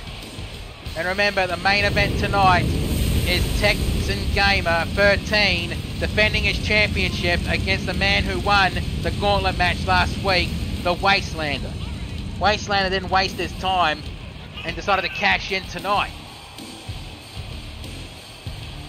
Oh, I should also let you know that this Sunday night I will not be doing a gaming stream, because Sunday night for the rest of you is Monday morning for me, and Monday morning is Christmas Day. So I'll probably be doing a gaming stream tomorrow, but I'll explain that later. Alright, ref, ring the bell. Let's do it. And Apocalypse flings Shadow over the top rope as Apocalypse goes to the top rope. Alright, no worries, Hannah. Enjoy yourself. And Apocalypse exits the match. Exits the fucking ring, I mean to say. Picks him up.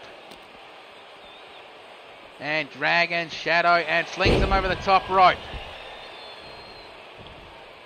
And enters the ring. Flung him off. And Apocalypse going for a power bomb. And he got kicked off. An Irish whip. Back elbow strike. Clothesline attempt. Roundhouse kick. And a boot attempt. Apocalypse flings Shadow to the ropes and big boot. Ooh, Shad almost exited the ring because of that one. Stomp to the back of the head. And that's a very unique mounted punch maneuver. Apocalypse picks the Inverted Shadow up. On his shoulders, elbow strike, elbow strike, elbow strike, forcing him to let go. And a punch to the chest, club to the back. Second club to the back. Double axe handle. Double axe handle. And an uppercut, punch to the chest, and a headbutt to the... And Apocalypse didn't even flinch at that one. Choke slam. And here comes the first countdown. Who's going to enter this cage first? Slap to the chest, punch to the chest, punch, slap, punch, slap, punch, slap, whip, stir, whip, stir, whip, whip, stir, stir, whip, stir, whip, whip, whip, stir. Sorry, I have no idea what the fuck came over me just then. And the first to enter the cage is the Demon of Dark Omens Rackadoll. And a spin around side slam. 1. Kick out on 1. And a running knee strike on Apocalypse. For a second then I thought Dark Omen's Shadows was going to be working together, but I guess not. When a championship's on the line, it's every man for them. When a championship opportunity is on the line, it's every man for themselves. Drop kick to the back. And DDT. And a stomp on the knee.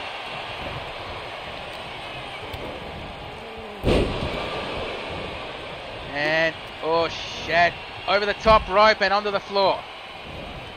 Knee strike and down goes Apocalypse. Looks like he's going to try to club him in the chest and does so. Shadow picks Apocalypse up. And again going for that claw hold. I think this is that mind fuck maneuver he likes using. Or if there's another name for it, I have no idea. It spaced me. And a big boot to the side of Shad's head. Picks him up and Apocalypse on the shoulders and F10. And I think the inverted shadow's been busted open. Did the inverted shadow just defy gravity? Can somebody please clip that? And a guillotine on the top rope. Clothesline from behind. And here comes the next countdown. 1,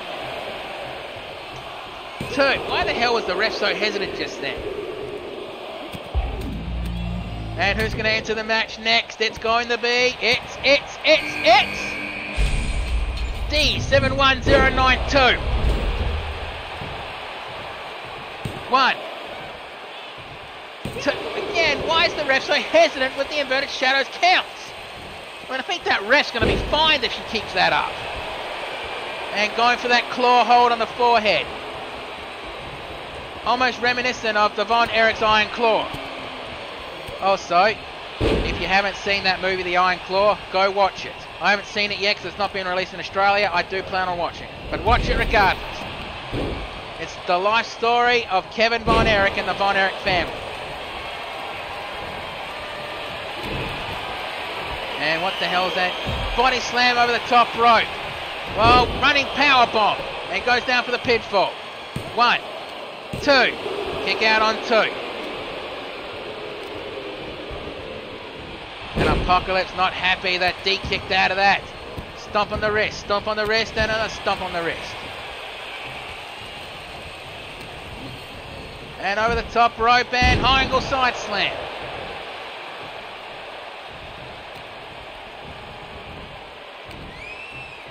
And oh, bloody hell. And Apocalypse gets on the top rope and side rushing leg sweep. And going for that headlock. Is he going to make the demon tap, snap, or nap? Drop kick to the side of the head. Ref waves it off. I guess that means that the demon got out of the move. Irish whip to the ropes. Drop down. And a running kitchen sink knee. 9, 8, 7, come on. It's the next countdown. 3, 2, 1. And who's it going to be entering this match? It's going to be... It's...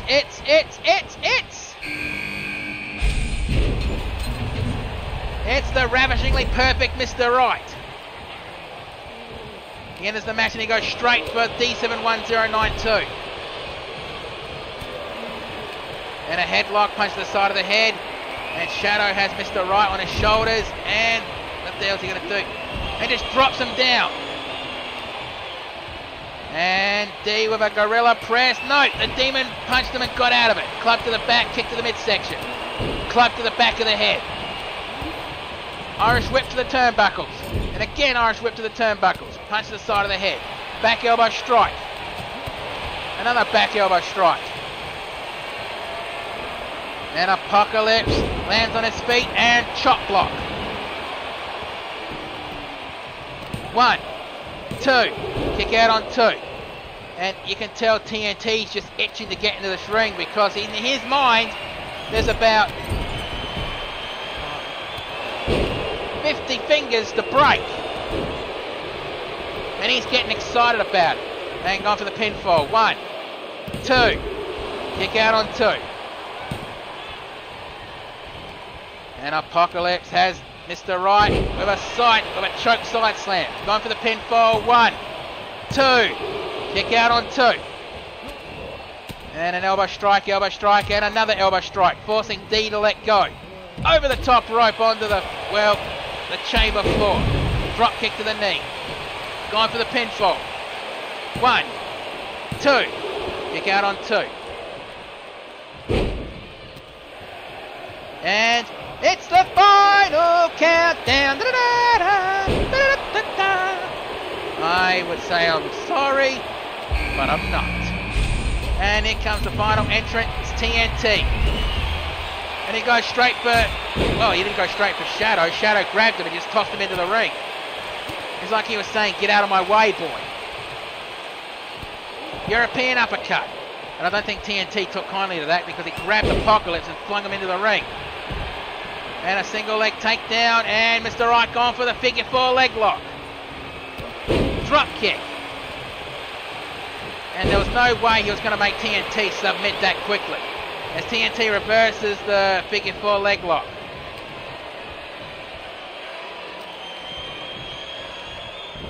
And both D and Apocalypse working to get, well, they're both measuring up the Demon. And Apocalypse with the F10. Goes down for the pinfall. 1, 2. Kick out on 2. And the Gorilla Press Slam. 1, 2. Kick out on 2. Shadow is still in this match. And a club to the back of the head. All 6 men in this ring are all vying for a championship opportunity at ACW Combat Zone. Edge-o-matic. And a Fisherman Suplex. 1, 2, 3. Okay, I was wrong. 2. TNT is still in this match. And Shad measuring up D71092. And again going for that headlock. That head. Well, it doesn't really matter. D fought quickly out of it. And D grabs Shadow, and it looks like he's going to go for the SCP Jackhammer. I think a better name for that. If anyone can come up with a better one, let me know. 1, 2. Kick out on 2. And Apocalypse going for a bear hug, but TNT fought out of it. And Shad fighting out of it, and reverse DDT. There's still not been one single elimination from this match yet. And Mr. Right gone to the top rope. And over the top rope onto the floor. And Mr. Right, well, he decided he was to go for the Demon Rackadoll instead. And Irish Whip over the top rope. Kick to the midsection. Clothesline. And TNT on the top rope. And elbow drop on Apocalypse. And it's something wants to go right after the Demon. And who's the most hungry for a championship opportunity? In fact, the only two in this match who have not held gold in ACW yet is D71092 and Apocalypse. 1, 2. And D kicked out. And the Demon Rackadoll. And nope. Punches to the top of the head. 1, 2. Kick out on 2. And TNT with a detonation switch, or the dead man switch. 1, 2, 3. D71092 has been eliminated. And Shad has an octopus stretch on Apocalypse. Is he going to make him tap, snap, or nap? Well, it doesn't matter now because Apocalypse fought out of it. And TNT gone for a Kimura lock. And he's really wrenching back on it. If Rackadoll don't fight out of it, he could break his arm with this move. And yeah, he fights right out of it. Rolls through and got out of it. But has the damage been done? Clothesline. And choke slam. Goes for the pinfall. 1, 2. Kick out on 2. And the Demon Irish whip straight back into the ring. TNT lights the fuse. 1, 2. Kick out on 2. And he's the prize at Apocalypse. Wait, does this mean the Demon Ragdoll has been eliminated? Yeah, I think the Demon Ragdoll has been eliminated.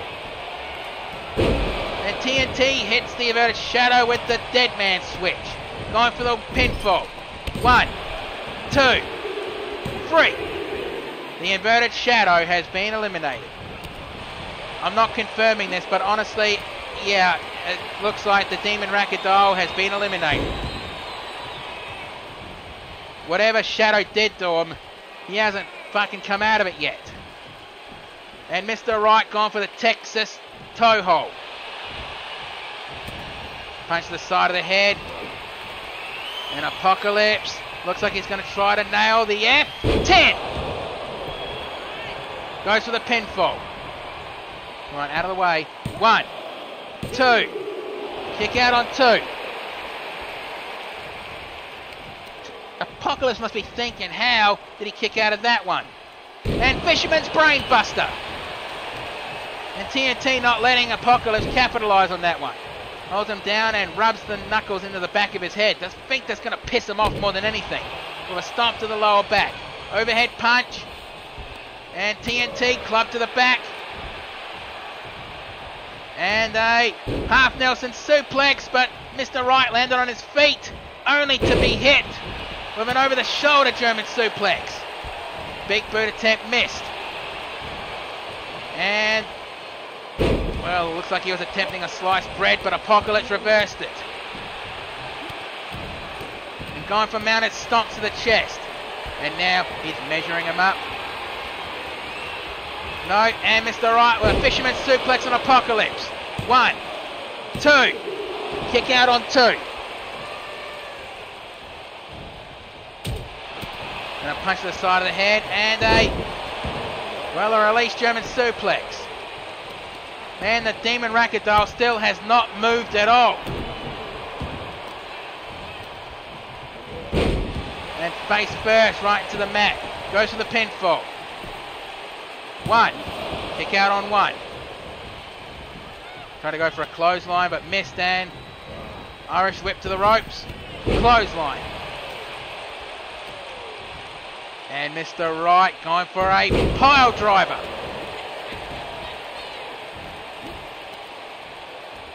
And a neck breaker.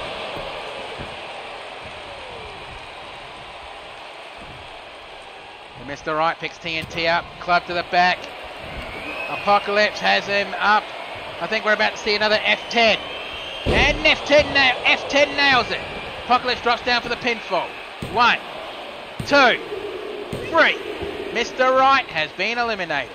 Now we're down to TNT and Apocalypse. Who's going to win this match? And TNT tries to separate the fingers of Apocalypse. I think that made Apocalypse mad. Big spear knocking TNT off his feet. And Apocalypse holding his leg arm down and stomping at the fingers of TNT. Well, TNT, what goes around comes around.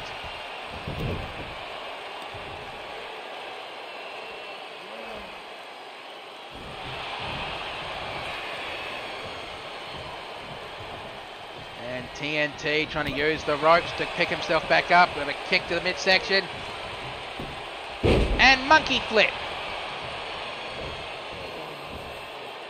And TNT picks up Apocalypse. And Irish whip over the top rope onto the floor. TNT quickly following. And TNT picks Apocalypse up. Irish whip over the top rope. And TNT re-enters. He's just dancing around Apocalypse right now. And goes to the middle rope. I think he wasn't even close enough to do that one. Waiting for him to get up. Irish whip over the top rope and onto the floor. TNT quickly gets back into the ring. And picks him up.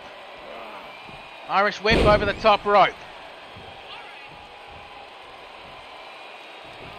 And TNT looking at and looks like he was trying to scrape the paint off Apocalypse's face, if there is paint. Headbutt to the top of the head. And it's going to come down to who's the most hungry for a championship opportunity. Remember, Apocalypse has not fought for a title in ACW yet. I mean, he did compete in the Super Heavyweight Clash, but I think he was eliminated in the first round.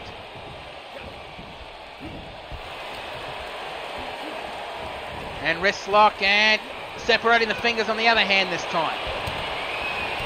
Kick to the midsection, and I think we're about to see a running powerbomb. Goes down for the pinfall. 1, 2, 3, that's it. Well, Apocalypse has just earned himself his first championship opportunity in ACW. But who's he going to go up against? That's the fucking tell right now. Fisherman suplex and the F10, I think that's what eliminated Mr. Right. With the 1, the 2, and the 3. And that, I think, is what eliminated D. But let's get the official word. Here is your winner, the Walking Apocalypse. And Apocalypse has definitely earned himself his victory tonight. And at Combat Zone, can he earn himself his first championship opportunity in ACW? Or earn his first championship in ACW, I meant to say. And now we're down to the final 2 matches. And this match, I'm not going to do any commentary for it because I need a break. After that match, I need a break from commentary. So I will do the introductions and then you can enjoy the match for what it is. And the next match is the semi-main event of the evening. It's Erin McQuinn going up against the Outback Brawler Betty Dundee for the ACW Women's Championship.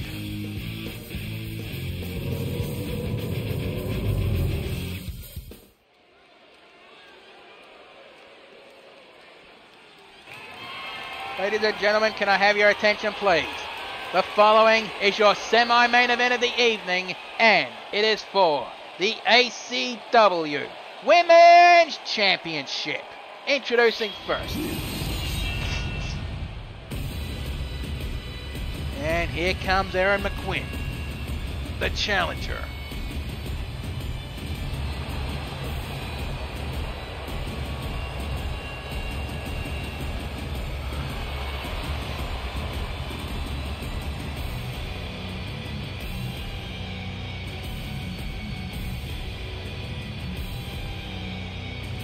And Erin McQuinn with that look in her eyes and slams the sword down.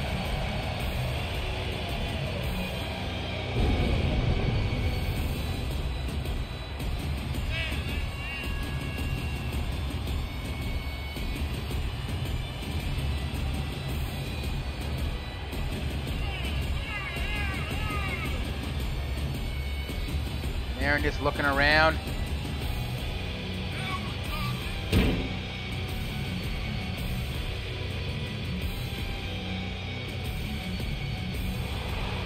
Reason why I'm not really talking about the moment, I need a break. And after I do the ring introductions, I'm going to take, this match is going to be silent. No commentary.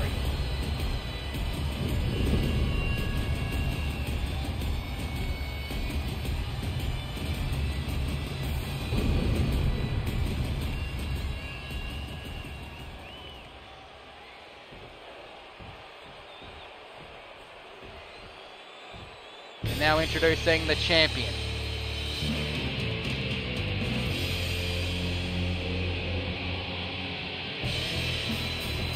And honestly, if she walks up to you with that cup in her hand, offering you a drink, decline politely. The hangover's not worth it.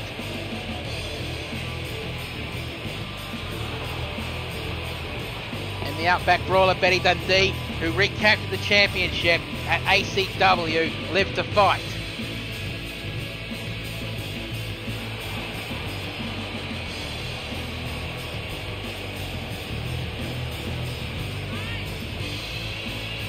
And this match was Betty Dundee's idea. She wanted to give Erin a proper championship opportunity that, well, was taken away from her, really, because of Pandora.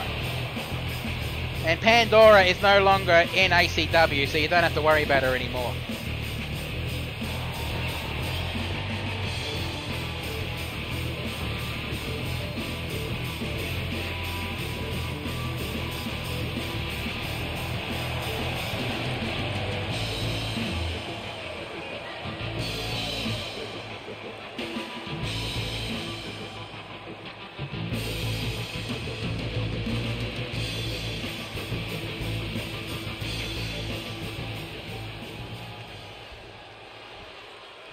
Alright, now there's a better look at the Women's Championship belt.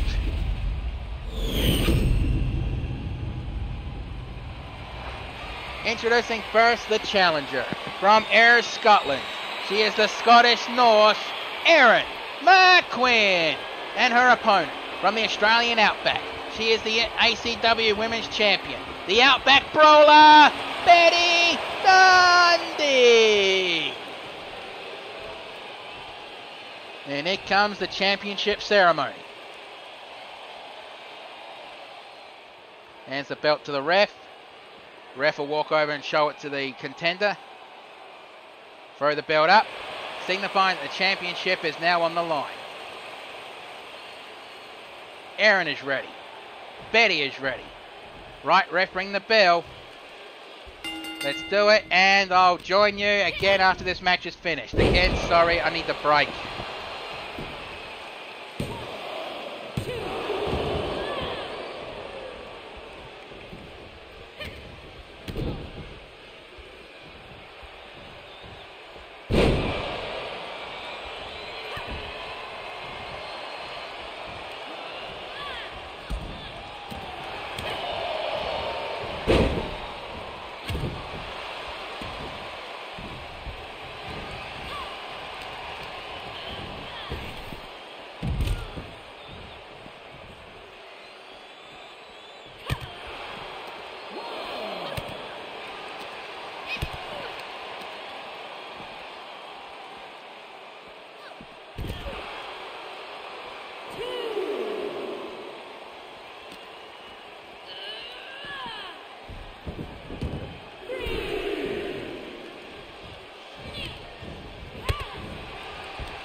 here is your winner and new ACW Women's Champion, Erin McQueen. Well, she got her championship back, and now she knows who her opponent is at ACW Combat Zone. If she's still champion by then, it's going to be the Viper.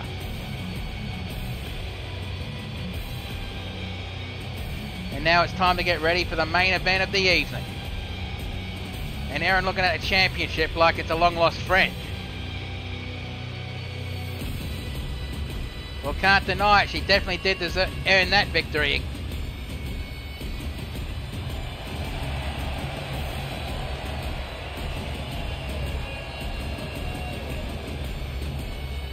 And just give me a sec.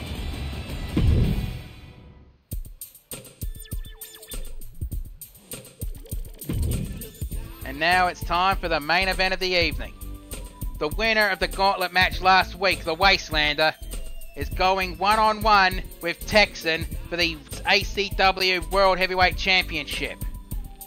The winner of this match could potentially be going up against Apocalypse at ACW Combat Zone. And I know Apocalypse is backstage watching this match very closely. Ladies and gentlemen, can I have your attention please? The following is a main event of the evening, and it is scheduled for one fall. And it is for the ACW World Heavyweight Championship. And now here comes the #1 contender to the championship. I mean, last time he held this championship, he was damn near unstoppable with it.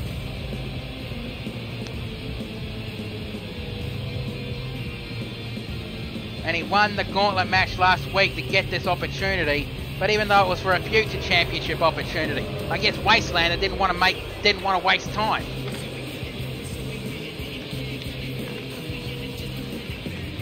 But still, the winner of this match will pretty much be going into 2024 as the World Heavyweight Champion. Now there are high hope. Now there's a highly likely chance that there won't be an ACW show next week. I guess it just depends on how, well, I feel about it. But as we see, the Wastelander, the post-apocalyptic bounty hunter, is ready for a fight. Even though I reckon he needs to get a new t-shirt. And if you missed the last XPWL show, you missed a hell of a fight between him and the Shepherd. Those two basically left everything in the ring, and the Wastelander came up on top in that one. If that didn't catch, management's attention to give him a possible championship opportunity in the future, I don't know what will. I mean, hell's bells. Sledgehammer's looking for a champion, looking for a contender to fight against, to defend the championship. Maybe Wastelander could be your key there. But anyway, that's not for me to decide. That's XPWL's management to decide.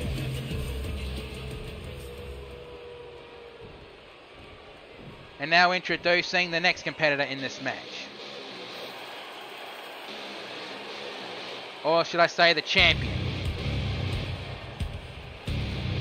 Well, I might as well get his introductions for this part over with. If you do not know where he is from, then I suggest you go buy a globe. Canada. Get a map. England.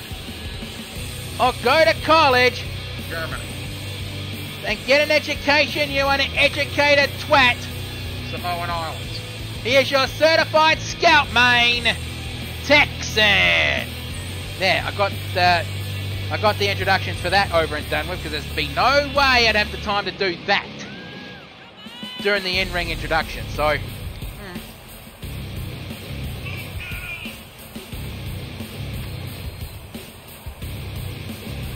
and it looks like Texan has opted to use the classic design for the ACW Championship, not using Blue Smoking Skulls Championship.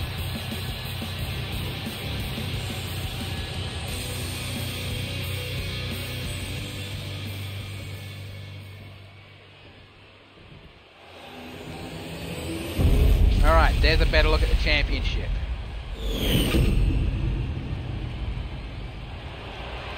Introducing first the challenger. From the Armageddon, he is the post-apocalyptic bounty hunter, the Wastelander!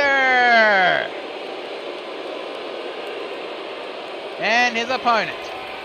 From, if you don't know where he is from, yada yada yada. He is the ACW World Heavyweight Champion, the Certified Scout Main, Texan!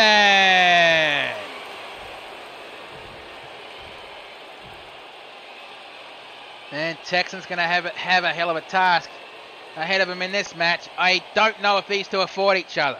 Jim, if you're in the chat, can you confirm if these two have, or if this is their first match against each other? Well, either way, the belt throws up in the air, signifying that the title is on the line.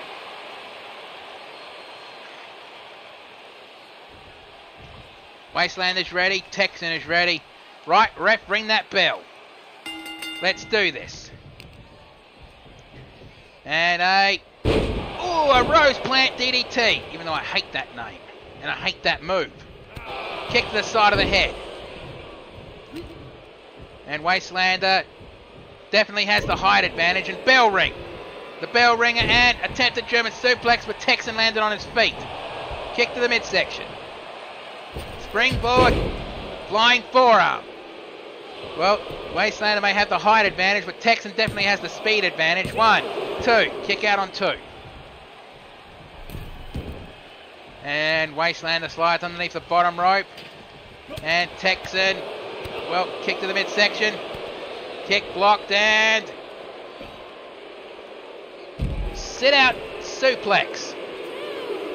Sit out suplex slam, I'll just call it that. And Enziguri. Remember, this is not a fancy match. This is straight one-on-one rules. Means countouts and disqualifications are in effect. So you better ease up and be ready. Punch to the midsection. And Irish whip it right back into the ring. Texan quickly follows.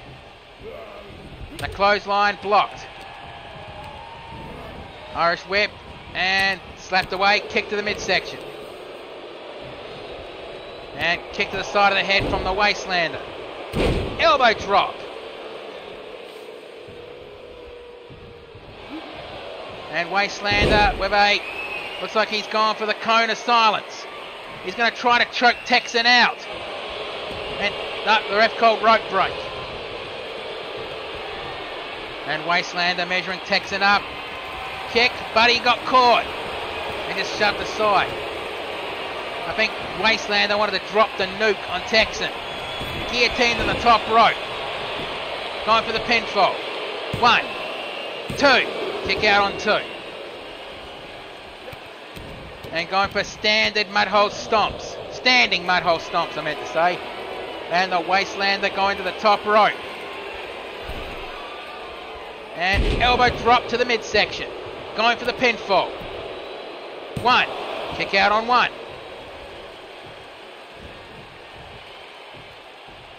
And Wastelander leaving the ring, but comes straight back in. And Uranagi and going into the Anaconda Vice. I don't think he's going to make the Wastelander tap. Not this early in the match. And Wastelander quickly fights out of it. And Irish whip to the turnbuckles and landing right into the turnbuckle. Punch to the ribs. Scattergun! And goes to the pinfall. And the ref out of position. 1, 2. Kick out on 2. And Texan surprised that Wastelander kicked out of the scattergun. And Texan going to the top rope. Motioning for the Wastelander to get up on his feet. And DDT from the top rope, and the Wastelander's been busted open. And Texan instantly aiming for the cut above the eye of the Wastelander. He wanted to do it again, but Wastelander reversed it. And he tried to get it to his feet, but Texan, using his leg power, kicked him off. Picks him up. Scattergun for the second time in this match. Drops down for the pinfall. 1, 2. Kick out on 2. and just barely at that. And again, Texan going to the top rope. Standing on a shooting star press from the top rope. And he's not going for the pinfall. That's going to be a mistake. I see what Texan's doing. He's trying to get a cut on the other side of his eye. Because if blood goes in both eyes, it's going to affect the vision of the Wastelander. And snake eyes. He picks him up. Uppercut. Punch to the ribs. Uppercut again. Drops him down. And Wastelander just staring at. Ooh, that's going to feel like lightning bolts going up his spine. And sit-on bomb from the ring apron. And Texan aiming for the other side of his face. And a stomp to the midsection. Stomp on the arm. And what is Texan doing here? Well, I guess it doesn't matter. Wastelander with an arm drag slam. He picks Texan up. And Irish whip straight back into the ring. And Wastelander is stalking on the outside. Slides back into the ring. Texan. And elbow strike to the side of the Wastelander's face. Stomp on the elbow. Wastelander got picked up. Super kick, but blocked. And Wastelander said, no, you don't, not this time. And Texan will kick him off. Kick to the midsection. And I guess he's going to drop the nuke on Texan. Struggling to get him up and drops the nuke. Going for the pinfall. 1, 2. Kick out on 2. And just barely at that. And Wastelander can't believe that Texan kicked out of that. Like that was probably Wastelander's last gasp in this as well. And again, going for that cone of silence. I think he's going to try to make Texan submit. But no, Texan quickly fights out of it. I guess he does not want to tap out. I guess Wastelander was thinking drop the nuke one more time, but Texan cut him off. Clothesline. Texan picks the Wastelander up, punch to the ribs, overhead slap, punch to the ribs, DDT. And now Texan measuring the Wastelander. And he went for the Uranagi. 1, 2, 3, that's it. That was a good back and forth match. Bloody hell, that was a good back and forth match. Wastelander cannot be ashamed. He put up one hell of a fight.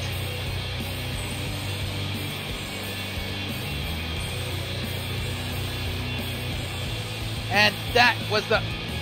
No, that wasn't the move that ended it, but it was getting close. And there was Texan escaping the cone of silence. But let's get the official word. Here is your winner, and still ACW World Heavyweight Champion, the Certified Scout Main, Texan. Bloody hell, he definitely earned that victory. You can't deny that one. And I guess it's going to be Texan versus Apocalypse at ACW Combat Zone.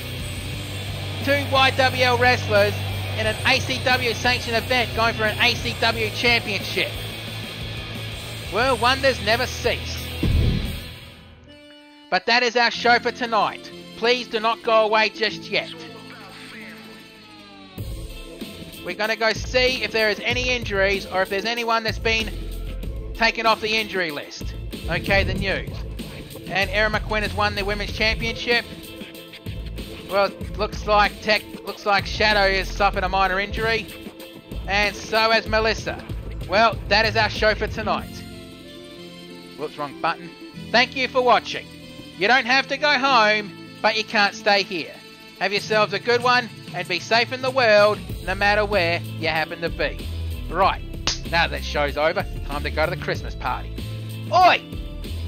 I hope someone spiked the eggnog because I really want to get drunk tonight.